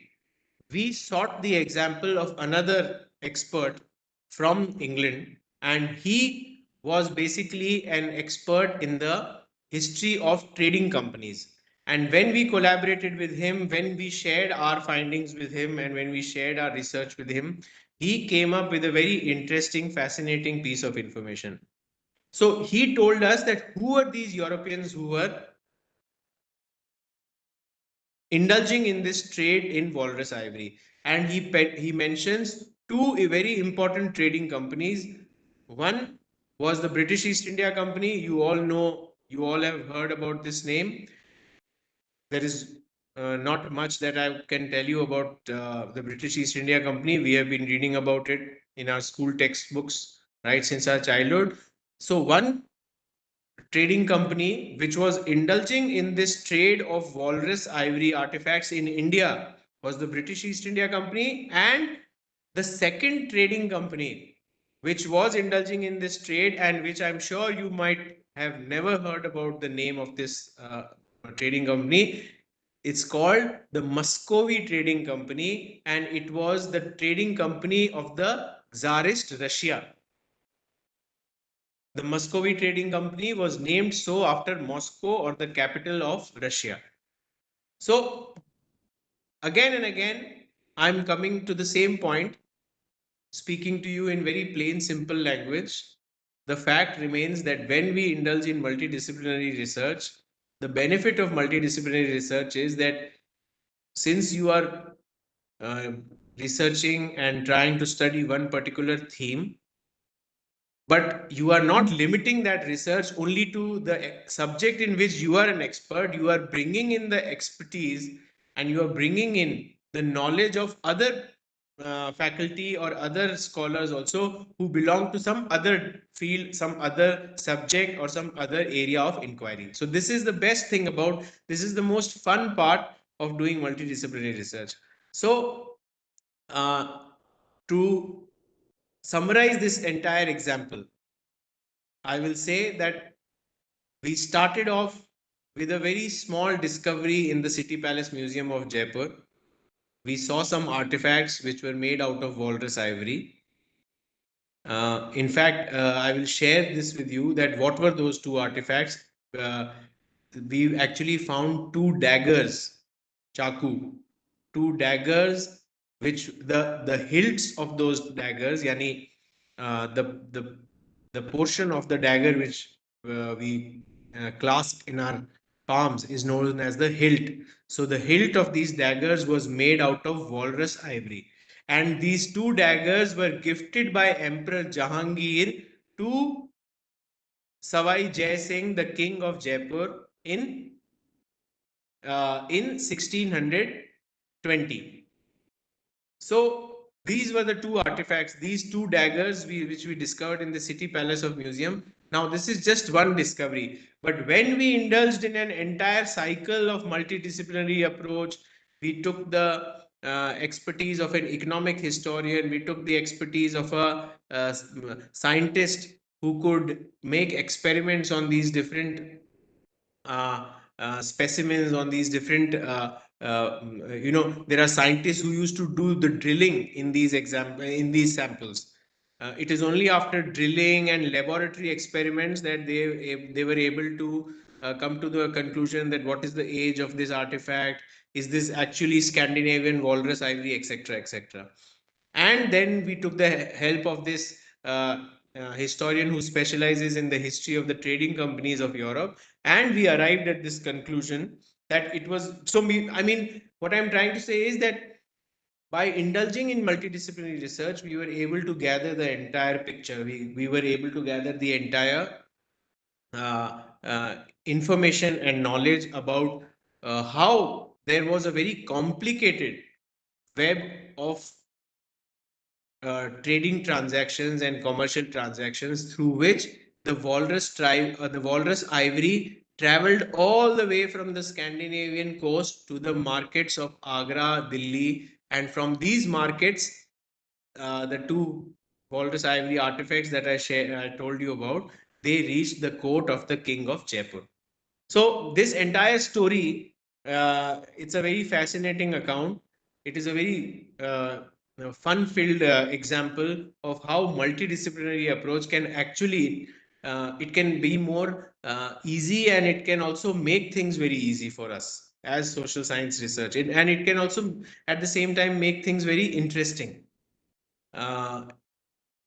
Now, before I move on to the second example, let me share something very personal with you. We all talk about multidisciplinary research, but I'm sure you all would be knowing that as teachers also, we hardly indulge in, uh, you know, academic discussions or discussions about our research work over a cup of coffee or a cup of tea. We are always busy talking about other things. I believe all the participants here are teachers, right?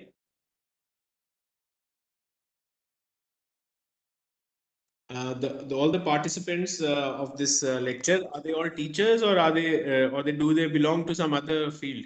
No, sir, lecturers, sir. We are all lecturers. We are working in different posts. Yeah, so we are all lecturers. So I'll tell you something very personal. I'm talking about multidisciplinary research and this and that, and I'm saying that we should all collaborate and do the research together. But the ground reality is that as teachers, as lecturers, we hardly talk about our subject. When we are having tea or coffee with our colleagues, we discuss about so many things other than our subject or other than our research. We talk about home loan EMIs, we talk about the interest rates on loans, we talk about our children's future, we talk about our children's education. Our male colleagues, they discuss about the land rates which are going in the city, which are the areas where if you buy the land, that land will fetch greater appreciation. We discuss politics, we discuss about the local MLAs and MPs, and my sisters would agree that when our sister colleagues, when they meet, then they discuss about some cooking recipe, or they discuss about children or things like that. So multidisciplinary research, we hardly talk about multidisciplinary research, but let me share with you that uh, it is not anything bookish, and it is not something out of the world. Multidisciplinary research is actually something which flows out of such conversations. So if we have some conversations like this with our colleagues, where we, apart from all these things that I mentioned, apart from all these things, if we slightly talk about our research, or the questions that we have in our mind, or the methodology, or what exactly the kind of research we would like to do in our future, that is multidisciplinarity in the most common and easy terms.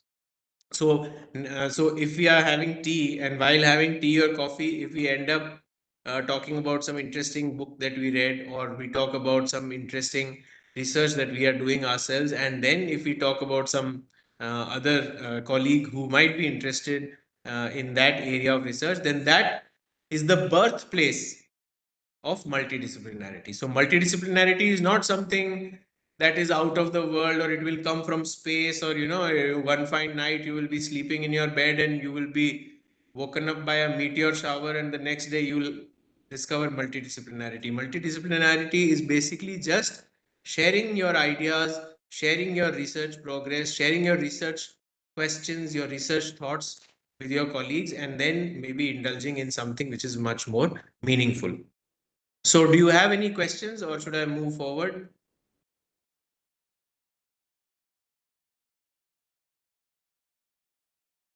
Any questions you want to ask? Any observations? Okay. So I will move on to the next example. Now, if you have a paper and pen, then kindly note down a book's name, which I will share with you. And this book is an excellent example of multidisciplinary research. In fact, of all those who are participating in this lecture, if you love reading, if you enjoy reading, then please go through this book. It is an excellent book. You will always remember me for giving you this suggestion, this recommendation.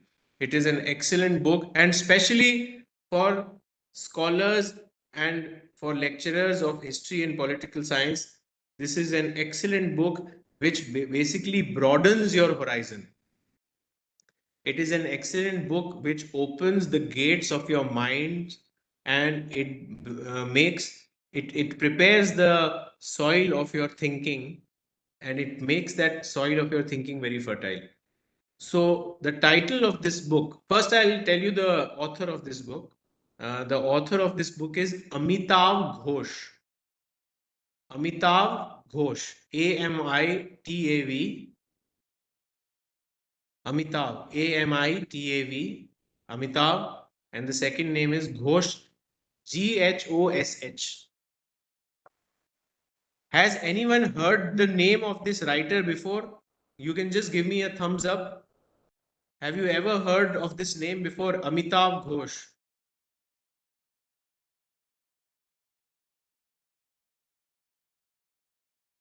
Yeah, you can just give me a thumbs up. Has anyone heard the name of Amitav Ghosh earlier? Okay, I can see one lady raising her hand in blue and one gentleman in red, I think. Okay, brilliant. That's wonderful.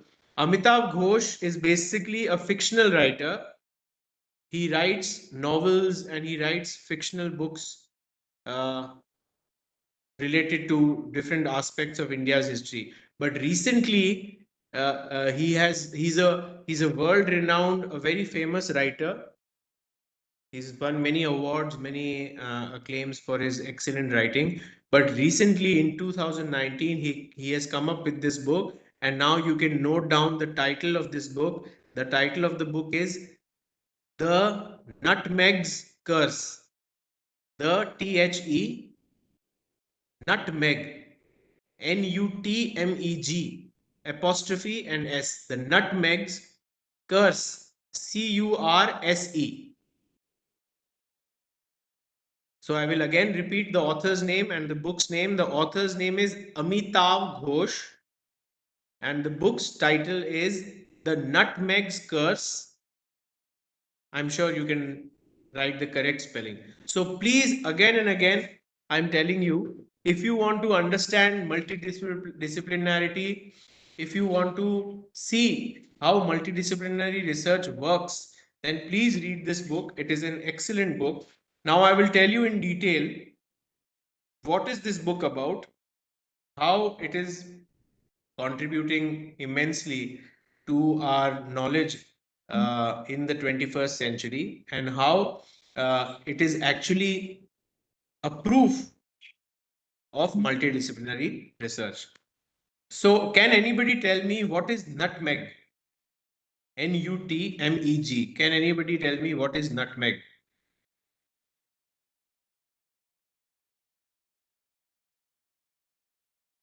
I'm sure you must have eaten it 1001 crore times. It is a very common thing which we eat. Can anybody tell me? I've given you such a big hint. What is a nutmeg? Nutmeg is a spice, just like we have pepper, cardamom, uh, you know, other cloves. We have different spices. You all are from South India. You all must be coming from areas where spices are produced naturally. So nutmeg is basically a spice, masala, and it is called in Telugu. I was told in my last lecture in JNU, it is called dal chinna. Am I right? What is nutmeg called in Telugu? Chinna. It's called. Is it called chinna or is it called dal chinna? Sir, Dachina Chakka. Ah, yeah. So this spice in Telugu is called dal chinna chakka, and in North India it is called dal chini. So this nutmeg is basically a spice. Now, Amitav Ghosh in his book starts the discussion, starts the book with the Spice Islands in Southeast Asia. You all must have heard the name of Indonesia. Indonesia is a group of islands. It is an archipelago located in the Indian Ocean. It is located east. The biggest archipelago in the world, sir. Exactly, brilliant. The biggest archipelago in the world. Indonesia, before 1947, was known by the name of the Dutch Spice Islands. The archipelago of Indonesia, before it gained independence in 1947 or 1946, I'm not sure about the date, before it gained independence from colonialism, Indonesia was known as the Dutch Spice Islands. And why was it called the Dutch Spice Islands? The name itself is self-evident. It was called Dutch because it was controlled by Holland. Holland, Netherlands, Dutch, it is all one and the same thing. It is a small, tiny little country north of France. And just like India was colonized by the Britishers, uh, Morocco was colonized by France, uh, uh, Congo was uh, colonized by Germany. Similarly, the archipelago of Indonesia was colonized by the Dutch. Okay.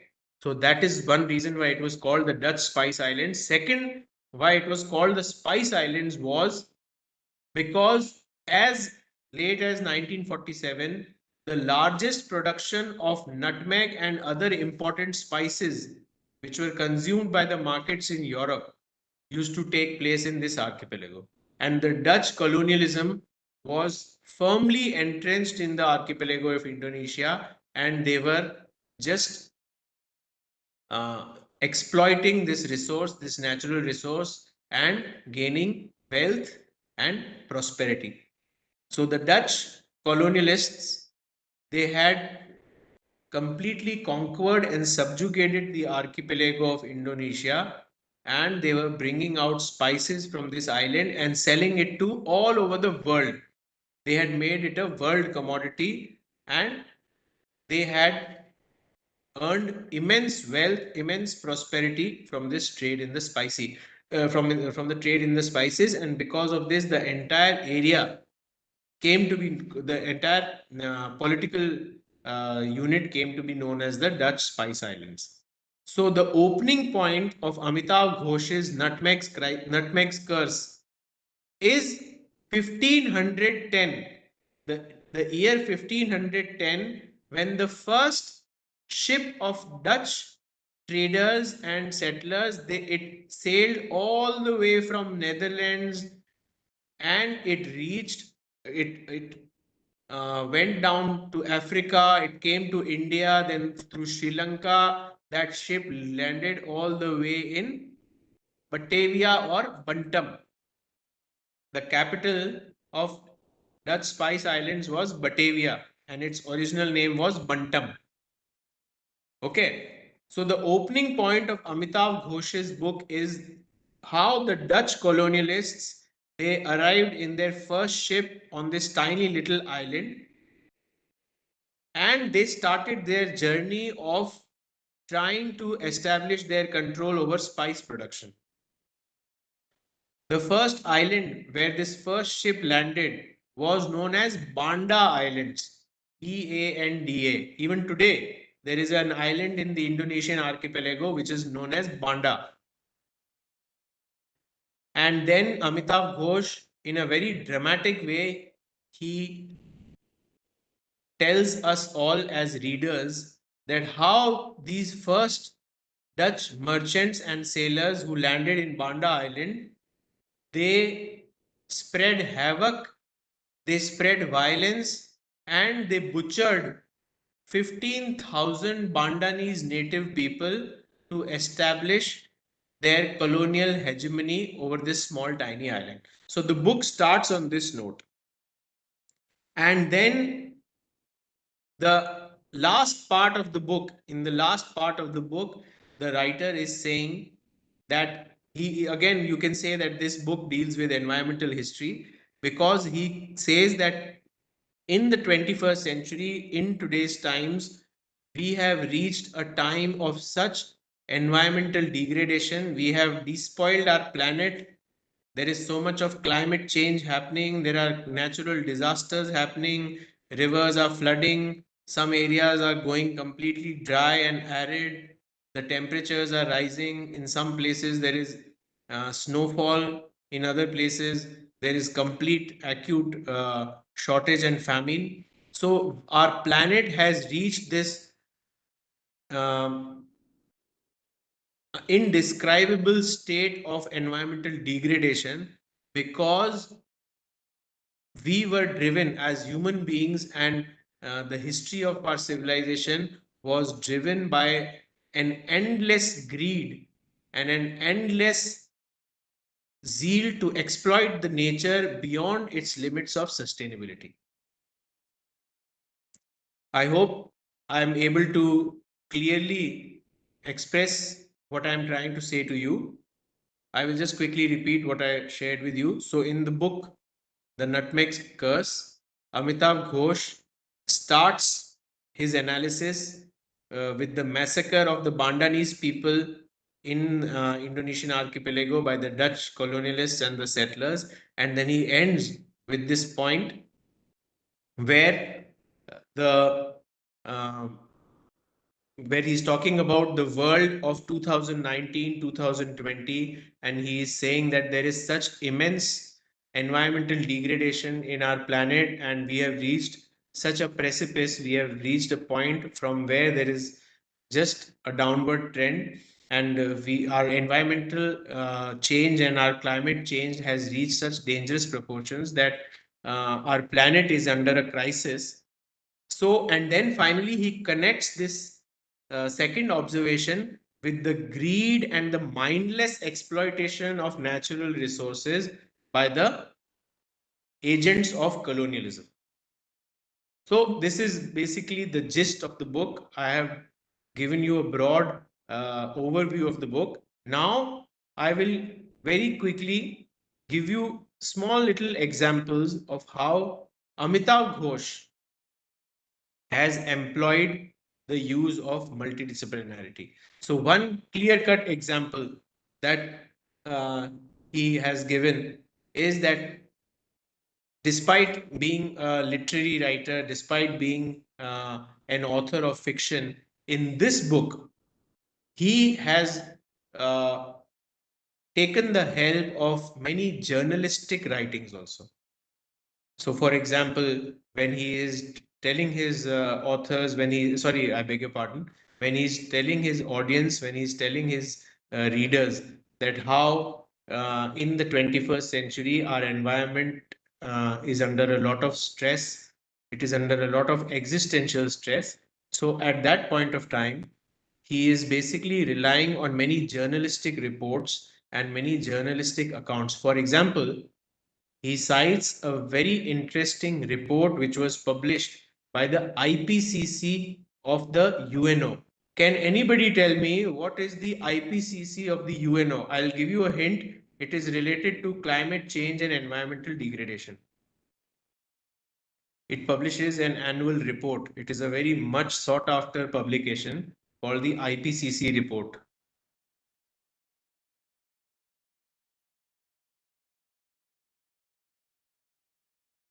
Okay, so I'll share the answer with you. The full form of IPCC is the Intergovernmental Panel on Climate Change. So, IPCC of the UNO is a very important journalistic document. And I mean, if anyone of you is interested, you can find this document on the click of a button. You can just go and uh, download this document free of cost from Google. And basically, in this document, you have a lot of data, you have a lot of facts, you have basically a collection of many documents, reports, governmental publications from different countries, which highlight the fact that how human intervention is changing the environment, how we are causing a lot of pollution, or there is always not a sad story. There are sometimes positive things also which are mentioned. They are many a times the IPCC report talks about how there is carbon sequestration which is happening. They tell us about how some governments of third world countries they are indulging in positive human intervention to ameliorate and to better the qualities and the conditions of our environment. So IPCC report, like I said, is a very important journalistic document. And Amitav Ghosh is making excellent use of this IPCC report to bolster his arguments. The arguments, the assertions that he is making in his book, in his analysis, he is backing all those assertions and he's backing all those assumptions with a lot of strict proof, and much of this strict proof is coming from journalistic writings such as the IPCC report. So this is one example. Then I'll give you another example how Amitav Ghosh is building on a great argument in his book. You all must be aware that migration, kindly please listen to me carefully. We are having a very good discussion, so on. So just a last few minutes left. So I would beg all of you to give me your attention. There is a very important issue, a concept in social science research, which is migration. Migration of what?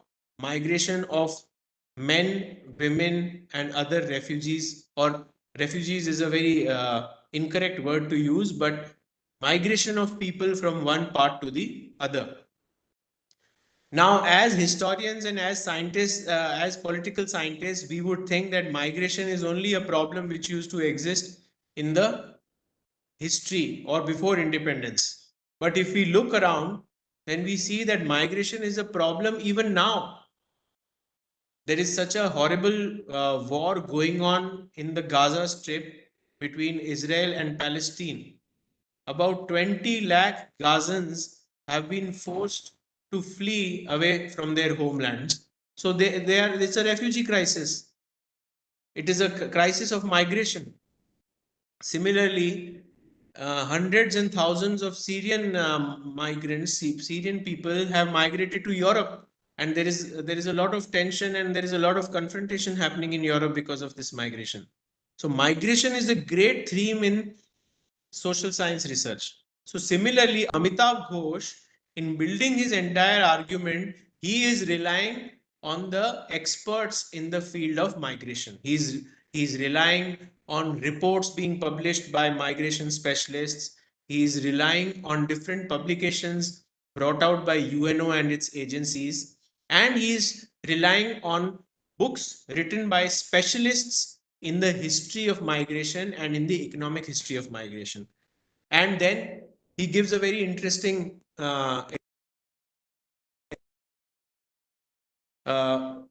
so he is saying that he belongs to Bengal, he belongs to West Bengal, and he says that if there is any province in India which is worst hit by climate change, then it is Bengal.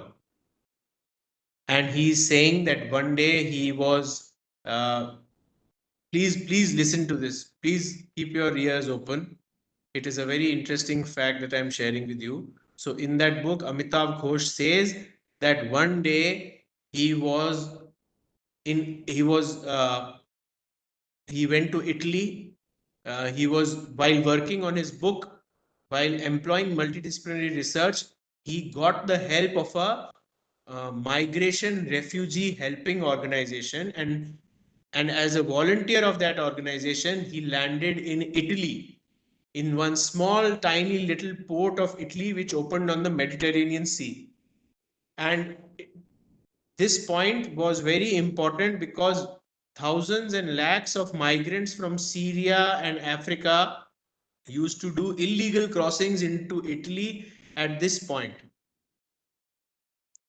And then Amitav Ghosh writes that during his field visit with that migration organization, he was appalled, he was surprised, he was stupefied to see that amongst the many hundreds and thousands of illegal migrants into Europe, there were hundreds and thousands of migrants from Bengal, both from Bangladesh and West Bengal, who were making an illegal entry into Italy. So, like I said, this book opens the gates of your mind as social scientists, as social science researchers. And again, I repeat the same point, that Amitav Ghosh is excellently giving the examples of how multidisciplinary research can be undertaken. So, by associating himself with the migration organization, with an organization dedicated to making the lives of migrants tolerable and easy, by associating himself with such an organization, by associating himself with the publications of such organization, and by associating himself with the fieldwork done by such an organization, he is able to make such a strong argument in his book. So this is all I'm trying to say. I will just come to the conclusion of my talk. I will just now come to the last part of my discussion, after which we will have a question and answer round. So I will now just wrap up. I will just conclude the whole discussion. As historians, as experts in political science, or as scholars of history or political science or economics or geography, we all are social scientists. And if we indulge in multidisciplinary research, then we are able to enrich ourselves, we are able to enrich our understanding, and we are able to. I'm so sorry. I'm so sorry. I had switched off my uh, camera. I didn't realize it. Okay. So I'm just coming to the conclusion again. So I was saying that we all are scholars of history, political science, economics, geography, and as social scientists, whatever theme, whatever area of inquiry we are indulging in, if we try to take the help of somebody, of some scholar who is an expert in some other field, who is an expert of some other area, he might not just be a social scientist, he might be a scientist, he might be a geologist, he might be a medical expert, he might be a DNA analyst, or there are such new interesting themes which are emerging these days. There is one entirely new field which has taken the whole world by storm, and it is known as data analysis. So your collaborator or your multidisciplinary research fellow or multidisciplinary partner might be a data analyst. You might collect the data, but he would analyze the data. So the whole point that I'm trying to make is that when you indulge in multidisciplinary research, you are basically self-enhancing your research capabilities, your research acumen, you're broadening the horizon of your research, and you realize that when you collaborate with multidisciplinary subject experts or subject scholars, you are extending your own personal limits as a researcher, and you are bringing a larger area into the discourse, you are bringing a larger field to discover and to understand. So all these examples that I gave you, these are clear cut, definite examples of how multidisciplinary approach can be applied to social science research. It is also proving, it is also making us understand that how when we do all such research endeavors, we go to a much deeper level of knowledge, we are able to arrive at more better understandings, because we are getting the expert opinions of not just our field, but we are getting the expert opinions of people who are in other fields also.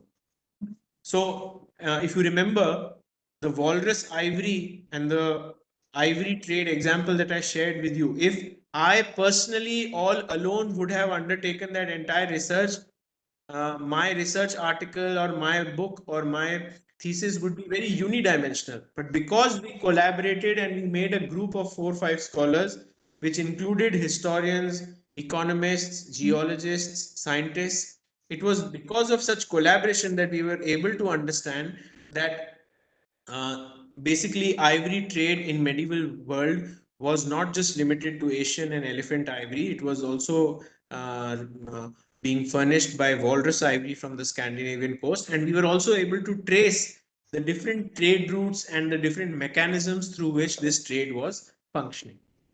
So I would like to end my discussion here. Uh, Now the house is open for questions, comments, observations. If you want to share anything with you, you can please share it with me.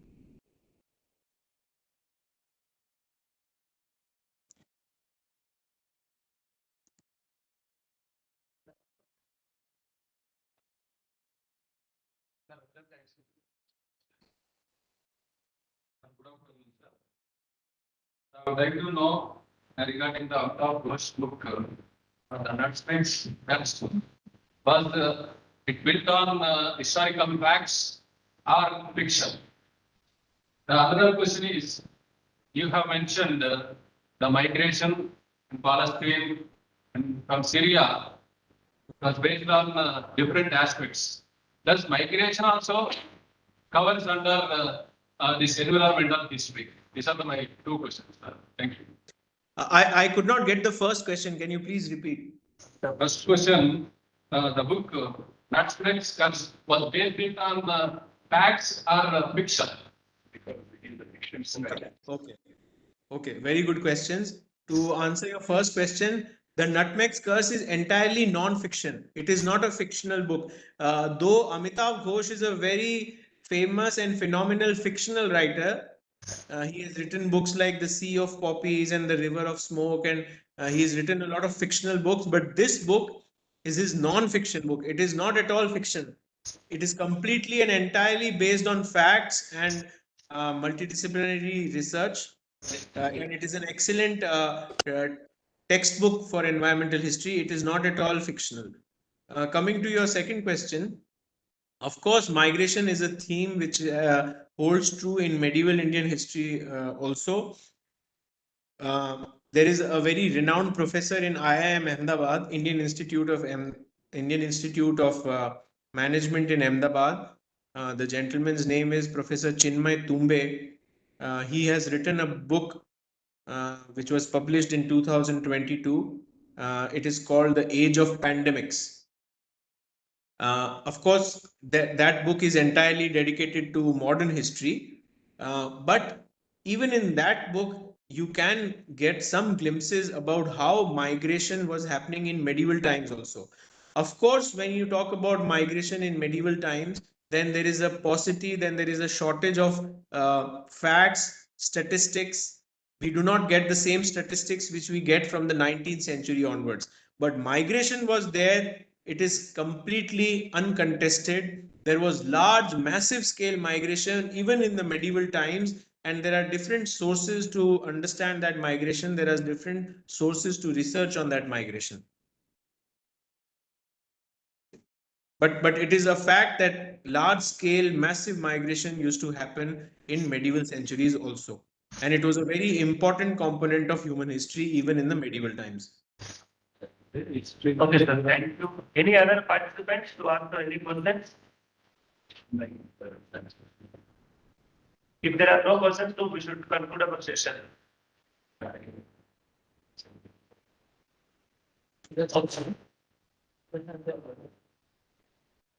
Okay, now I request Dr. Siddharthan to give vote of thanks. Good evening, sir. I am very much delighted to extend my heartfelt thanks on behalf of participants of various universities located in various parts of Andhra Pradesh. Sir, what I'm feeling is that social science is nothing but which deals about the various aspects of human beings. But one discipline cannot deal all the aspects of the human being. It is necessary to arrive at the social science. That's why social science came into existence during the 18th century, I think so, sir. But so what I came to know is that multidiscipline is nothing but the involvement of the various subjects in dealing the research in the particular discipline. I am also doing the multidisciplinary research, namely anthroponomistics and toponomistics, which deals about the historical geography, cultural geography, and cultural ethnography, for which I am using the help of geography as well as sociology. So by that I am getting a good result, which is not also useful to my subject, but also useful to the geography and sociology of this. Thank you once again for sharing your valuable information, sir. Thank you very much. Thank you, Abhimanyu sir, for spending your valuable time with us. So I will get back to you, sir. Please, thank you so much. Have a good evening. Now take 15 minutes break, and after that we can join the session. Thank you.